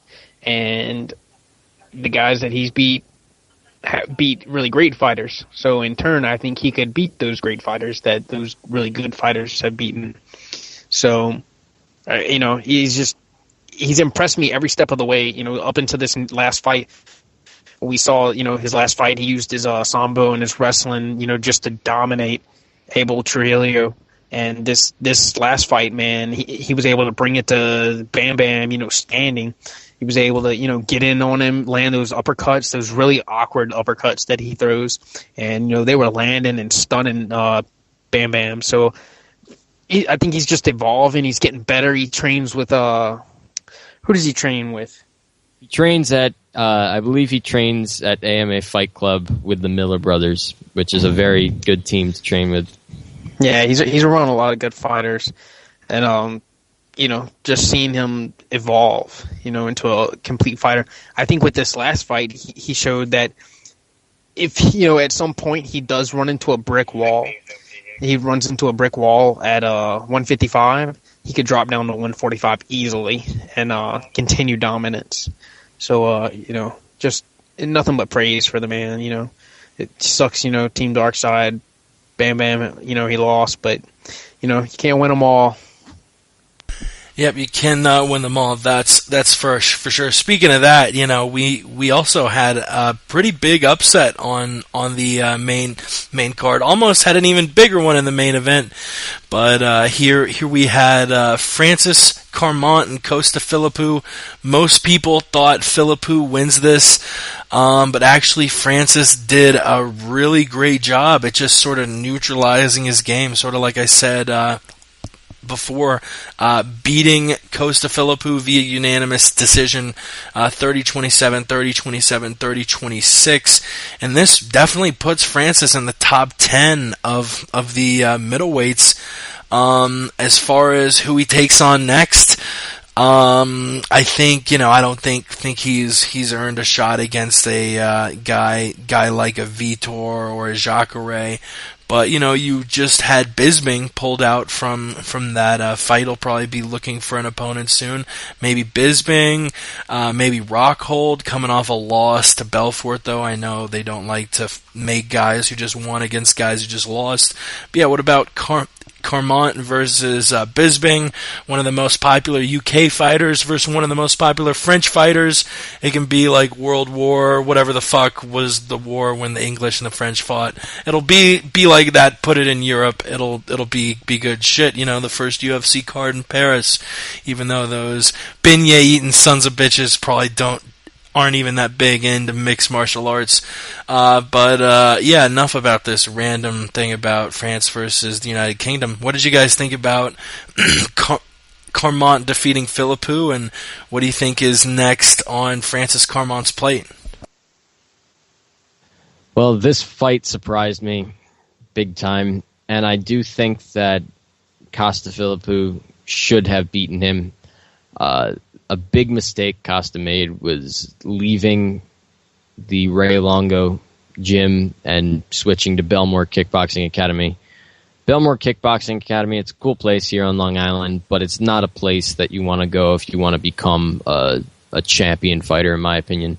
Ray Longo is the best place to go here on Long Island. He's made champions. Chris Weidman, our current UFC champion, he's there, and they're actually going to expand the gym and add Weidman's name, use Weidman's name to help sell memberships there.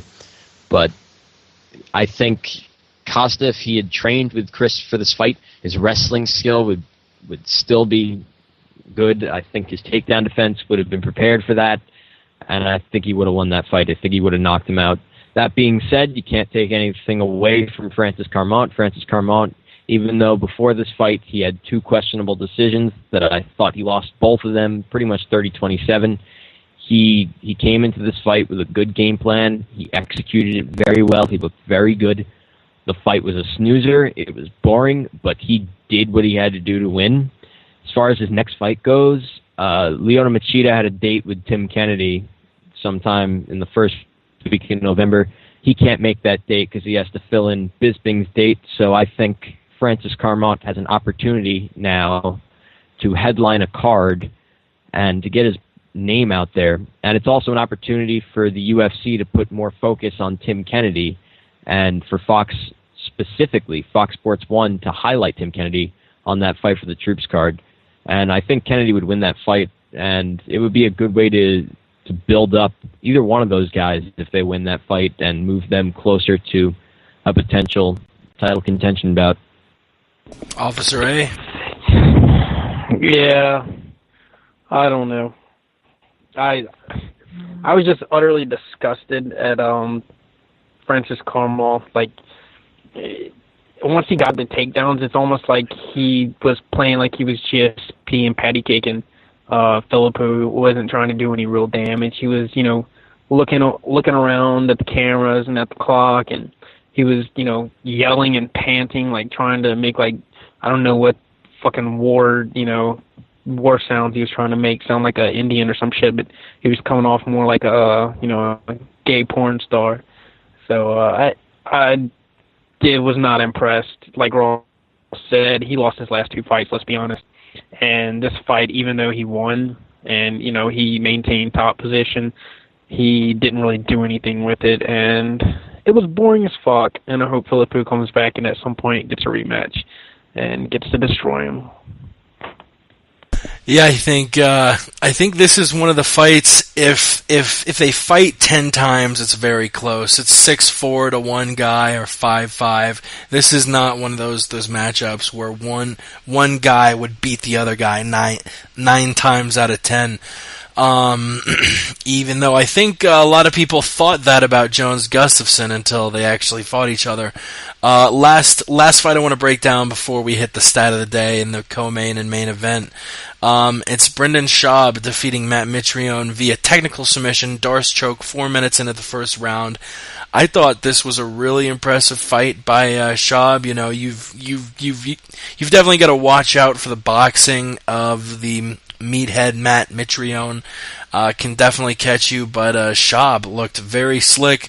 Like I mentioned on the MMA Roundtable, I wish we would have seen him mix it up a little bit more at Metamoris like he did in this fight, in what was one of the worst combat anything matches ever. It was a grappling match at Metamoris too. Brendan Schaub just refused to engage for 15 minutes, and it's hilarious to watch it to yakety sags.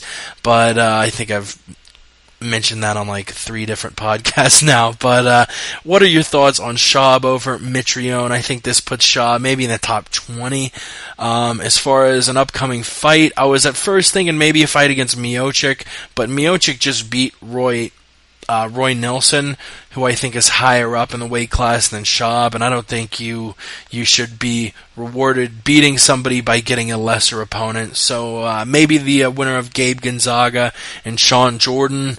I don't really know. The heavyweight division is in a little bit of flux currently in the UFC. But what did you think of the fight? What do you think of Brendan Schaub? You know, one of these guys who seems to perpetually be floating around the fringe top 15, top 20 area of the UFC's heavyweights. We saw this fight going one of two ways. We saw this fight either staying on the feet and Matt Mitrione knocking him out, because Brendan Schaub has been knocked out 3 times. His 3 MMA losses are 3 knockouts to Big Nog, to Ben Rothwell, and to Roy Nelson. So we know he doesn't have the best chin in the world, and Mitrione's got power. And then we saw if this fight was going to go to the ground, Brendan Schaub would submit him, and that's exactly what happened. He submitted him with a beautiful Darce. But the one surprising thing was they were on the feet for a little while, and it appeared that Brendan Schaub got the better of it before he got that fight to the ground. So I was very impressed with Brendan Schaub's performance. Working at the Gracie Academy has really helped his game a lot, and he's changed his whole mentality and his whole attitude towards training, and I really like that. I think I don't know if he'll ever be a top contender, but he definitely looked impressive enough to earn another crack at attempting to become one. So I think a fight against the winner of Gabriel Gonzaga versus Sean Jordan would be perfect for him. It's a great spot in the division. It's not too high up in the division, but it's good enough so that we can really see where he's at. A fight with Gabe Gonzaga is very tough for him in the sense that Brendan Schaub loves his jiu-jitsu, but Gabe Gonzaga is a master of jiu-jitsu, and he's no slouch on the feet either. And we know Brendan Schaub's chin is a bit suspect, so that's a tough one. Sean Jordan's a fantastic athlete, and he's got one-punch power on the feet, so he can knock him out also. But Schaub probably has the better grappling there. He definitely has the better grappling, I'd say. So that's an interesting fight. Both those guys test him really well. I think the winner of that fight does make the most sense for Brendan Schaub. You with us, Alan? Yeah, I'm here. I definitely was impressed with Brendan Schaub. I thought it was really nice to see him come out, stand on the feet, throw a couple of shots, and then see him, use his ground game that he's picked up, and it's been his bread and butter now. Seeing a big strong guy like that, able to go out there and do what he wanted to do. It was impressive to me. So definitely interested in seeing some more of that. For sure. And if anyone listening to the non-live version on YouTube or iTunes and they're wondering why I'm asking people, hey, are you muted? Are you there? It's because I edit out the little 5 to 10 second, or 3 second to 10 second bits of silence. I edit all those out for you beautiful fucks. So that's why you're like, how did Jake know Ross was muted even though there was only like a split second of silence? That's why, you silly motherfuckers. That actually, speaking of audio and the podcast, that brings us to our final segment of today's podcast, the Stat of the Day. Stat of the Day! Stat of the Day! Stat of the Day! Stat of the Day! Here comes the Stat of the Day! After Dom Cruz was forced to sit out with a knee injury, Renan Barão was given the interim title after defeating Uriah Faber. Because of complications due to Cruz's knee injury, though, Renan Barão, now beating Wineland, has become the only UFC fighter ever to defend an interim title multiple times. Stat of the Day! Stat of the Day! Stat of the Day! Stat of the Day! Here comes the Stat of the Day!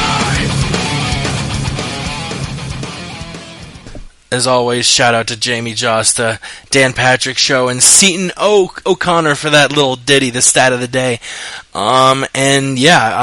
Like I mentioned, Renan Barão becoming the first UFC fighter ever to defend an interim championship multiple times, defeating Eddie Wineland 30 seconds into the second round via TKO, the first spinning back kick to the head that's ever finished a fight. We've seen 2 fights finished in the UFC via spinning back kick, I believe by Dennis Seaver, and who's the other one? Maybe Kurt Hollabaugh or something.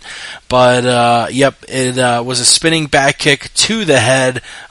An interesting technique. I don't even think I've seen one of those thrown before. Wineland looked excellent in the first round. Pardon me, his footwork was really what looked great. I was saying all up-and-coming MMA fighters look at Eddie Wineland's footwork. That is exactly what you want. He looked so light on his feet, but just couldn't pull out the victory. It was a close round. I had the first round 10-10, which you rarely see a 10-10 round in a Barão fight. You know, he rarely ever loses or just doesn't win a round. So it definitely was a good first round by a Wineland, but he did get finished. He did protest the early stoppage, but he was turtled up, and I think it was close, but I think the ref made the right call, stopping the fight and sort of past the fight. I guess Barão should fight Cruz next. If Cruz doesn't come back, there are definitely fights on the horizon. We actually talked about it last week, whether Faber McDonald should get it, Dillashaw Asuncao. But what did you think of the fight, and what do you think if Cruz comes back? Who do you have winning, Renan Barão or Dominic Cruz? I have Barão just because Cruz is so dependent on his footwork. I would love to see him come back 100%, but man, with a botched knee surgery, then another knee surgery, things are not looking good. Well, first off, Renan Barão looked incredible. Yeah. Again, he always looks incredible. He is one of the pound-for-pound best fighters. I hate pound-for-pound talk, but he is, if you want to have a pound-for-pound list, he's up there in the top 5 for sure. The guy lost his first fight, and since then, he has just destroyed every single person in his path, all the top guys. He's nearly cleaned out the bantamweight division with only 2 title defenses. He's ranked above Cruz. He's better than Dominic Cruz. When Dominic Cruz isn't injured, he's better than Dominic Cruz. The first round of this fight with Wineland, it was close. Eddie Wineland looked good with his feints. I was really impressed by his movement. He was just feinting with everything, shoulders, the head movement. He was looking really, really good. But it was still a very close round. At the time, I scored at 10-9 Barão, barely 10-10, if not that, but 10-9 Barão is what I had. And then Renan just destroyed him with that spinning back kick to the face, something we've never seen before. We've seen a lot of spinning heel kicks and turning side kicks and wheel kicks, but never have we seen a spinning back kick, a technique that's used to the body, go to the face like that, go to the jaw and knock someone out. And Eddie was complaining about the stoppage, and a couple people were online, but it was a good stoppage. If you get hit like that, obviously you're hurt and you turtle up. Turtling up is a sign that you give up, and that's a sign that you don't have any fight left in you. If he was still in the fight, he would have done something, gone for a leg, anything to prevent a swarm of punches from Barao, which was what was coming. So that's why he turtled up, to prevent from getting hit in the face and just basically saying, all right, I'm done, I concede.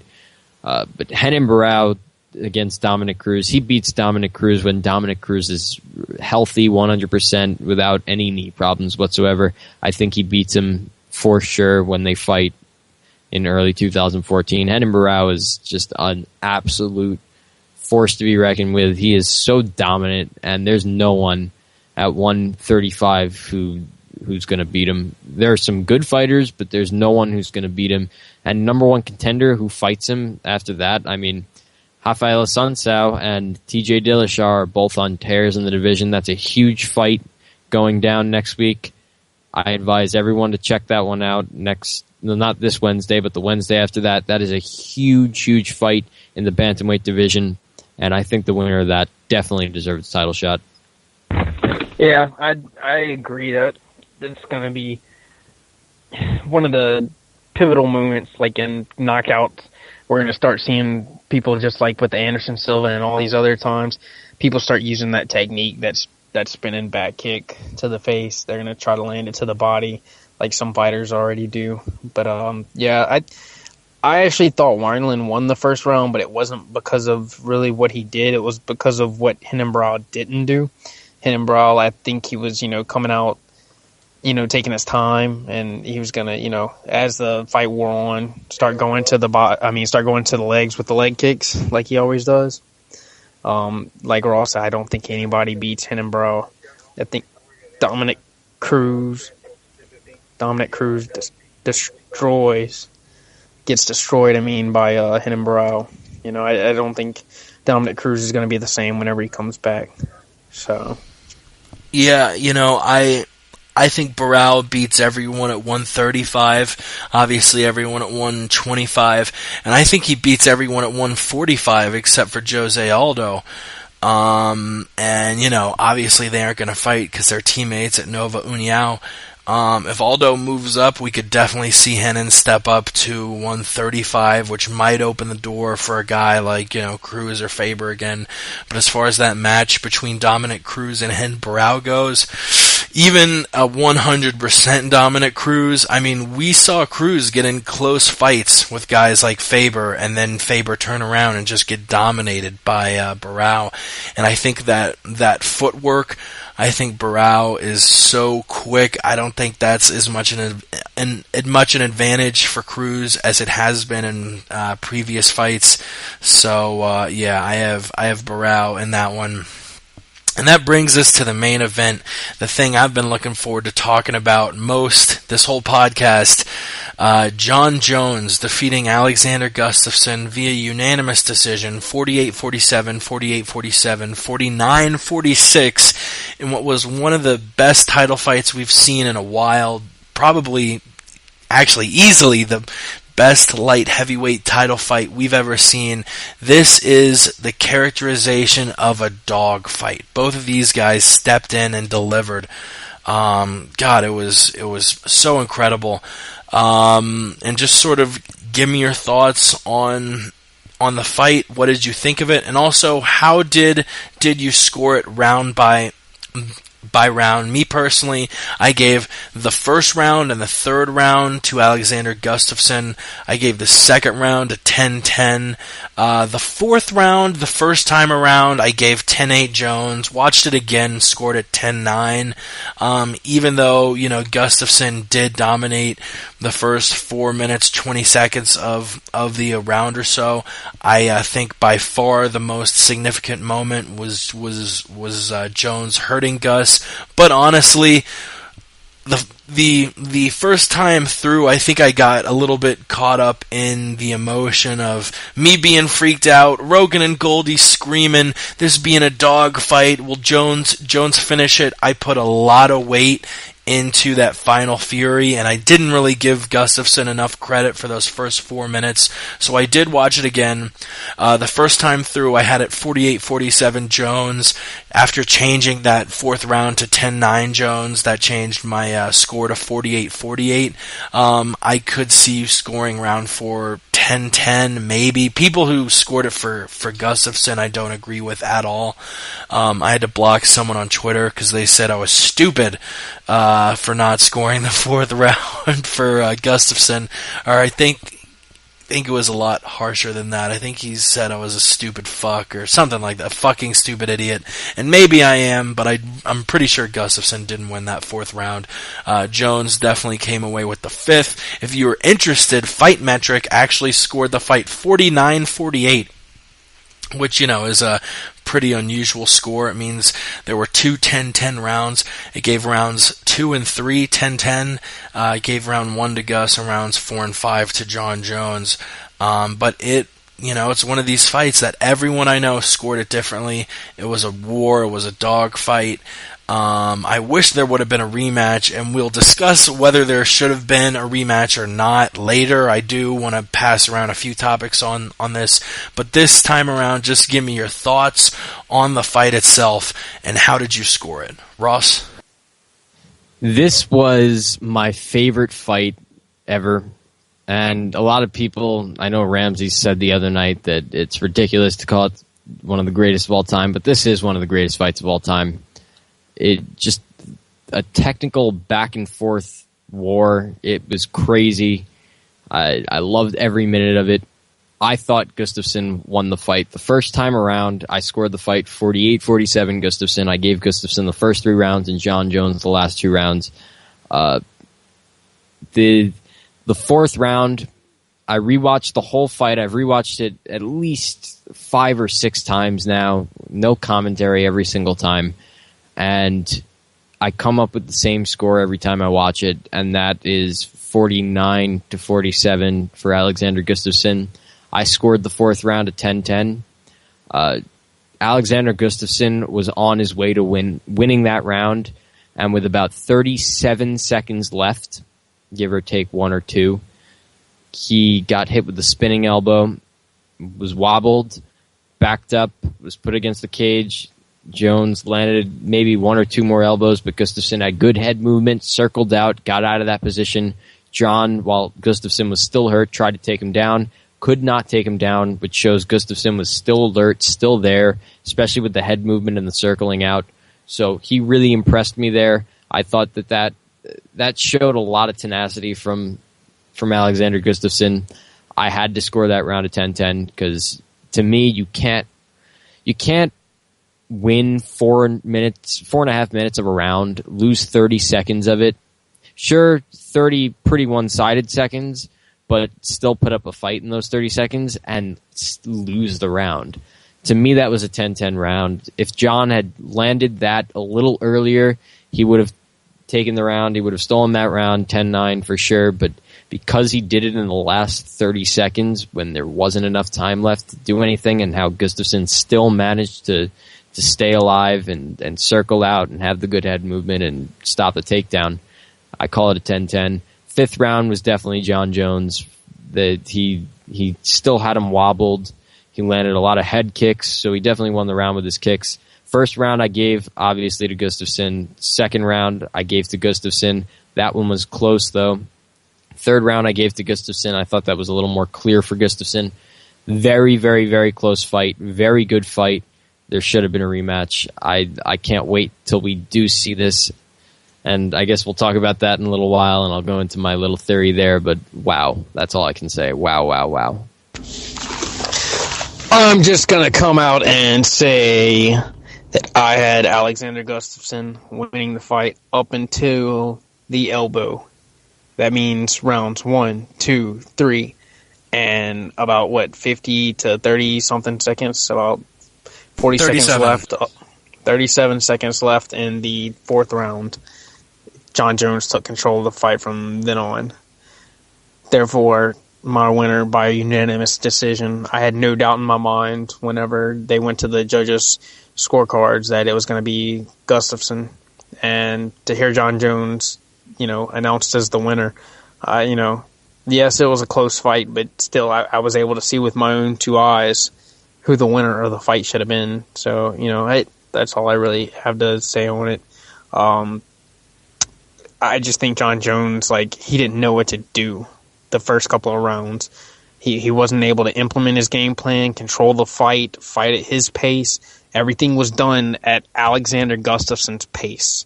The way that Gustafsson circled Jones had to adapt his game plan, and you could see it in his face. He was like, what the fuck? I'm getting beat the fuck up. What the fuck am I going to do? And yes, he did come through like a champion and win, the end of the fourth and, win the fifth round. I'm not taking away from anything that, he proved to us that, he's a champion for a reason. I always make fun of him because, all the guys he fights are smaller, and that's his biggest advantage. And, we saw that it really was his biggest advantage. He is, yes, still a student of the game and very intelligent and one of the most, up-and-coming brilliant minds in the MMA game, the way that he game plans for fights. But, let's be honest, his size has been his, greatest asset. And Alexander Gustafsson, showed us that, he definitely deserves to be champion, let alone, get a title shot again. So. Yeah, you mentioned when it went to the decision. Actually, I totally agree, even though I did have it 48-47 Jones. When Buffer read out the scorecard and, said 47-48, or 48-47, 48-47, and 49-46, and still, I thought for sure we were gonna hear and no, but instead we heard and. I call him out and he covers his mouth like a little fancy boy. I mean, what is that? No, I just I had to get a fancy boy clip in there. All respect to both guys. I mean, I kind of poke fun at Jones, but Jones kind of recently has been sort of getting back on my good side, being a fighter I don't root against. But both guys showed such heart. I mean, for Gustafsson to stay in there and fight toe to toe with the pound for pound king, for Jones to get beat up for 3 rounds and then rally back in the 4th and 5th round, that's one of the things I love about the sport. I know a lot about MMA. Ross knows a lot about MMA. Alan knows a lot about MMA. And we all watched the same fight, and we all scored it different. And none of us are wrong. Everyone can interpret fights differently. Whether they thought someone put someone in damage, how much you give someone credit for doing a certain thing. That's one of the things I love about the sport. But at the same time, as a fighter, in Alexander Gustafsson's spot, it's one of the more cliche terms in the UFC. Never let it go to the hands of the judges. It's literally written on the wall of the tough gym. And you saw Phil Davis and Michael McDonald's reaction in the crowd as being like, what? But everyone can interpret a fight differently. And, I'm pretty sure judges are picked at random to score fights, and it just as easily you could have had 3 judges chosen at random who would have picked Gustafsson to win, which is why I really wanted to see a rematch, and that's what we're getting into now. Should there have been a rematch? Yes or no? And I think overwhelmingly yes. We've had a bunch of rematches made in the past that weren't even as close as this. You had Shogun versus Lyoto 1, which in my opinion didn't warrant a rematch as much as this. Yeah, even though it was just as, if not more, controversial a decision, it was still, this was John Jones, the pound-for-pound king, and his 7th title fight. He had never been threatened before, and Alexander, he had been threatened, a little bit, an armbar by Vitor, a first round against Lyoto, but Gustafsson took it to him, and we've never seen anything like that before in John Jones' career. I wish we would have seen a rematch, but apparently we're going to see him fight Glover Teixeira next. We will talk about that next time around. Let's hold off to talk about the Glover-Jones fight and just talk about the rematch, whether you thought there should have been a rematch. And for the hell of it, let's throw in, I think even though there's not an immediate rematch, I think down the line we will see these two fight again. Who do you have in that rematch? I have John Bones Jones, just because,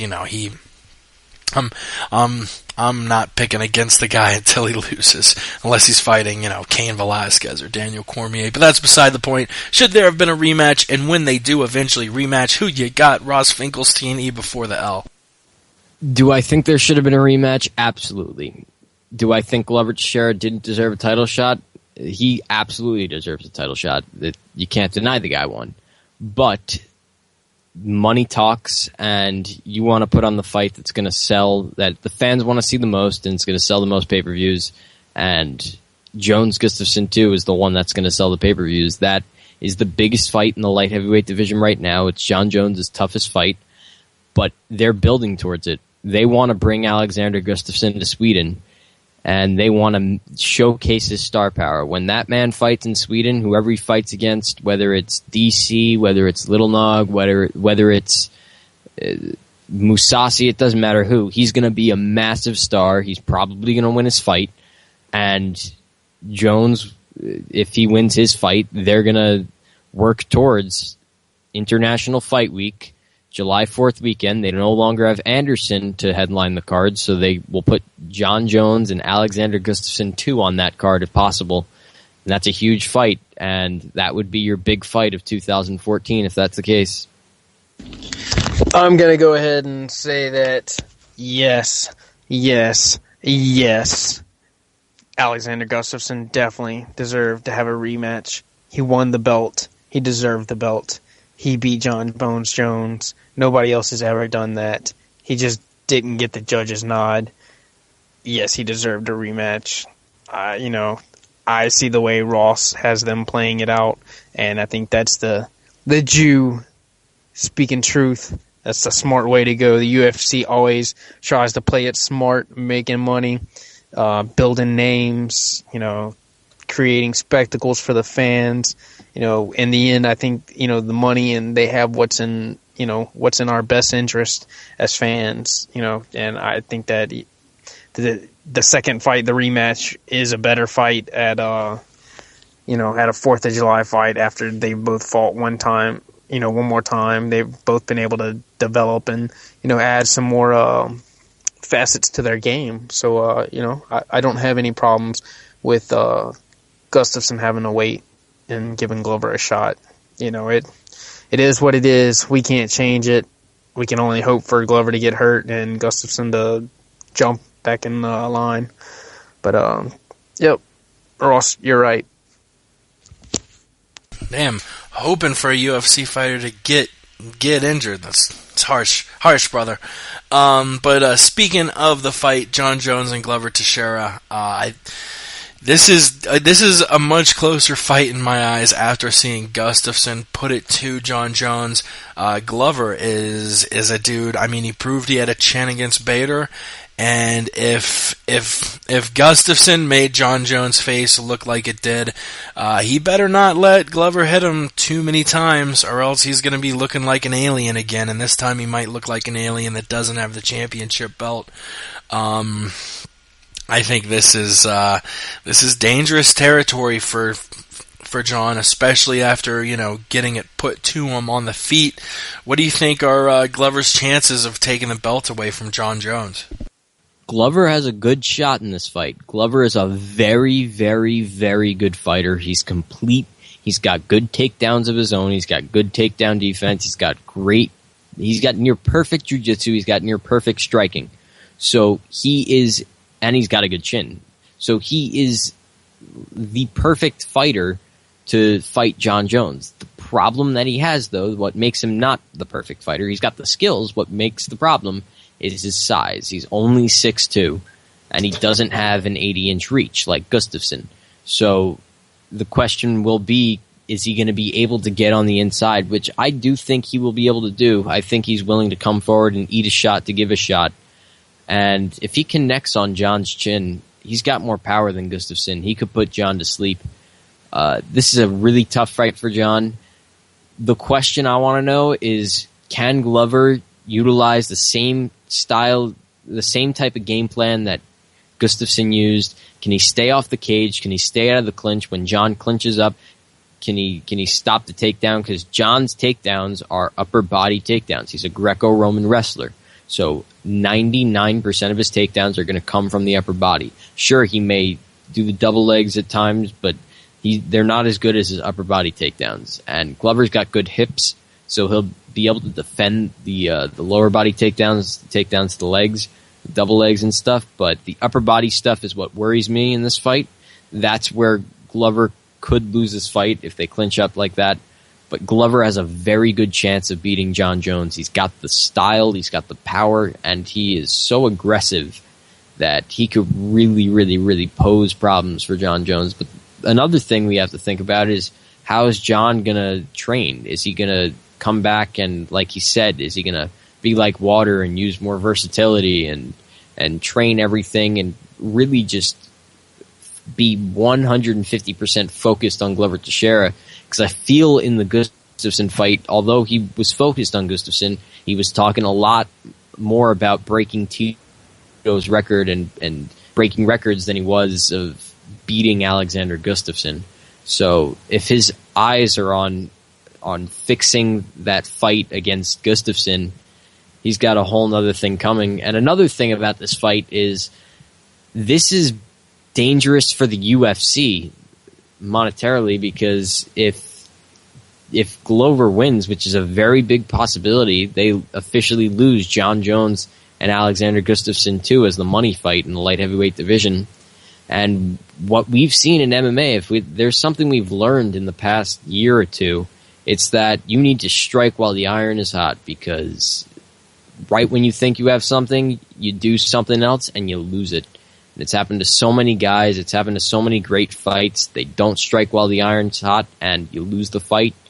So this could just be another case. And who knows? Gustafsson could lose his next fight for all we know, and then we could lose it from that.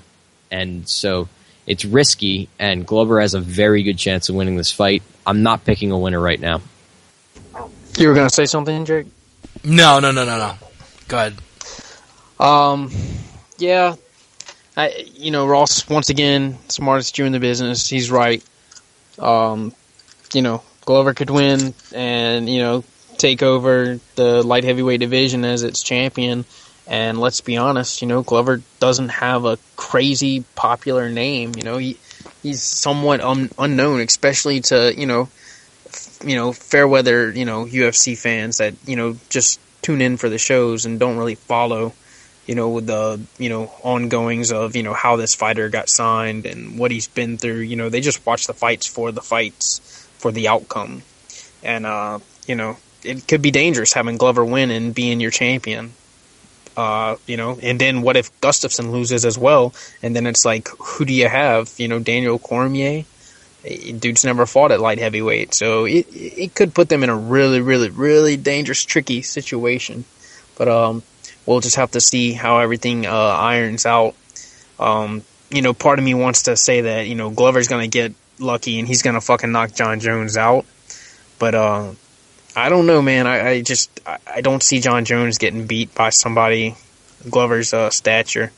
I think Gustafsson, is the perfect mold to, once again beat John Jones definitively and take that championship belt and wrap it around his waist and take it back home to Sweden. Definitely. And speaking of wrapping things up, that is the last topic we have for tonight. A quick programming note before I hit the music. We're actually going to be changing. This is going to be our last Friday show. One of our YouTube commenters, which if you are listening on the YouTubes and you want to leave a comment, definitely leave it, and we do read it. And one of our YouTube commenters made a really good point.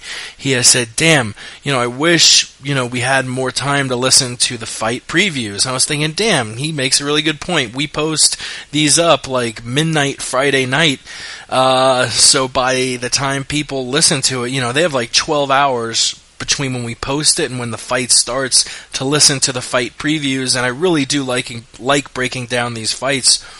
So sort of to help with that, we're going to be pushing it back all the way to Monday, moving from Fridays to Mondays, and whether we do a show next week, which will be, I guess, it'll be September 30th. If there's a lot of news, we'll do a show next Monday. There's not a UFC this coming weekend, so if nothing really pops up between today and Monday, we'll just skip next week and have our first Monday show, be that October the 7th. So that's what we are doing. In the meantime, we got tons of MMA content to keep your little ass happy. We got MMA Mental, obviously. We've got The Word on the Street, which is coming back from a hiatus next Tuesday in 4 days, October 1st. We have the Final Round podcast every Wednesday. You can catch the link for that on Ross's Twitter. I guess let's cue up the music, start sending the show out. Thank you so much for listening to the MMA Podcast, the 62nd episode, and we love doing it just as much as we did on the first one. You can follow us on Twitter at the MMA Podcast. Visit themmapodcast.com. Ross, where do we find you on this World Wide Web?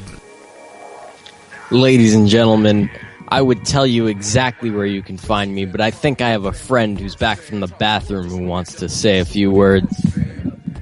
What up, God? Listen, my people, there's one thing I want you to know. If there's ever anything you need to do in your life, you need to go on Twitter right now and you need to follow at Ross Finkelstein, E before the L. He will change your life. He will bring the Jew to you. If you don't follow him, he will be entitled to sue. That's E right. Before the L.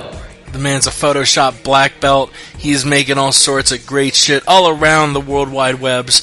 As is our boy. He might not be making Photoshops, but he's still making waves. Officer Alan Hamilton, protecting the mean streets of Baton Rouge. Where do we find you, cocksucker? You might not be able to follow me in real life, but you can follow me on Twitter. Check me out, Westland Eagle AH on Twitter and Instagram. You'll see a lot of interesting shit.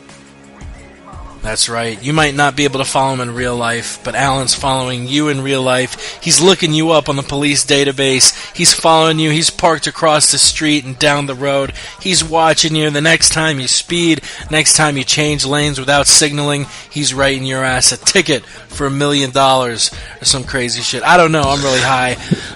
You know I don't write tickets, Jake. I just put That's people right. in jail who fuck over other people. That's right. Ross. Alan is one of the good cops out there, so if you think you hate cops and you're like, oh, I don't like this Officer Alan guy, don't worry. He is a good cop. He is a good guy. I'm looking forward to partying the shit out of Vegas with these two.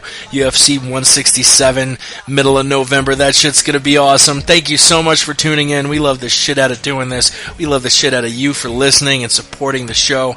Once again, follow us on Twitter at the MMA Podcast to keep up to date with all the family of shows, the Final Round, the Aunt Jimmy Show, MMA Mental, the MMA Podcast. We love you. We'll see you next week. We gone.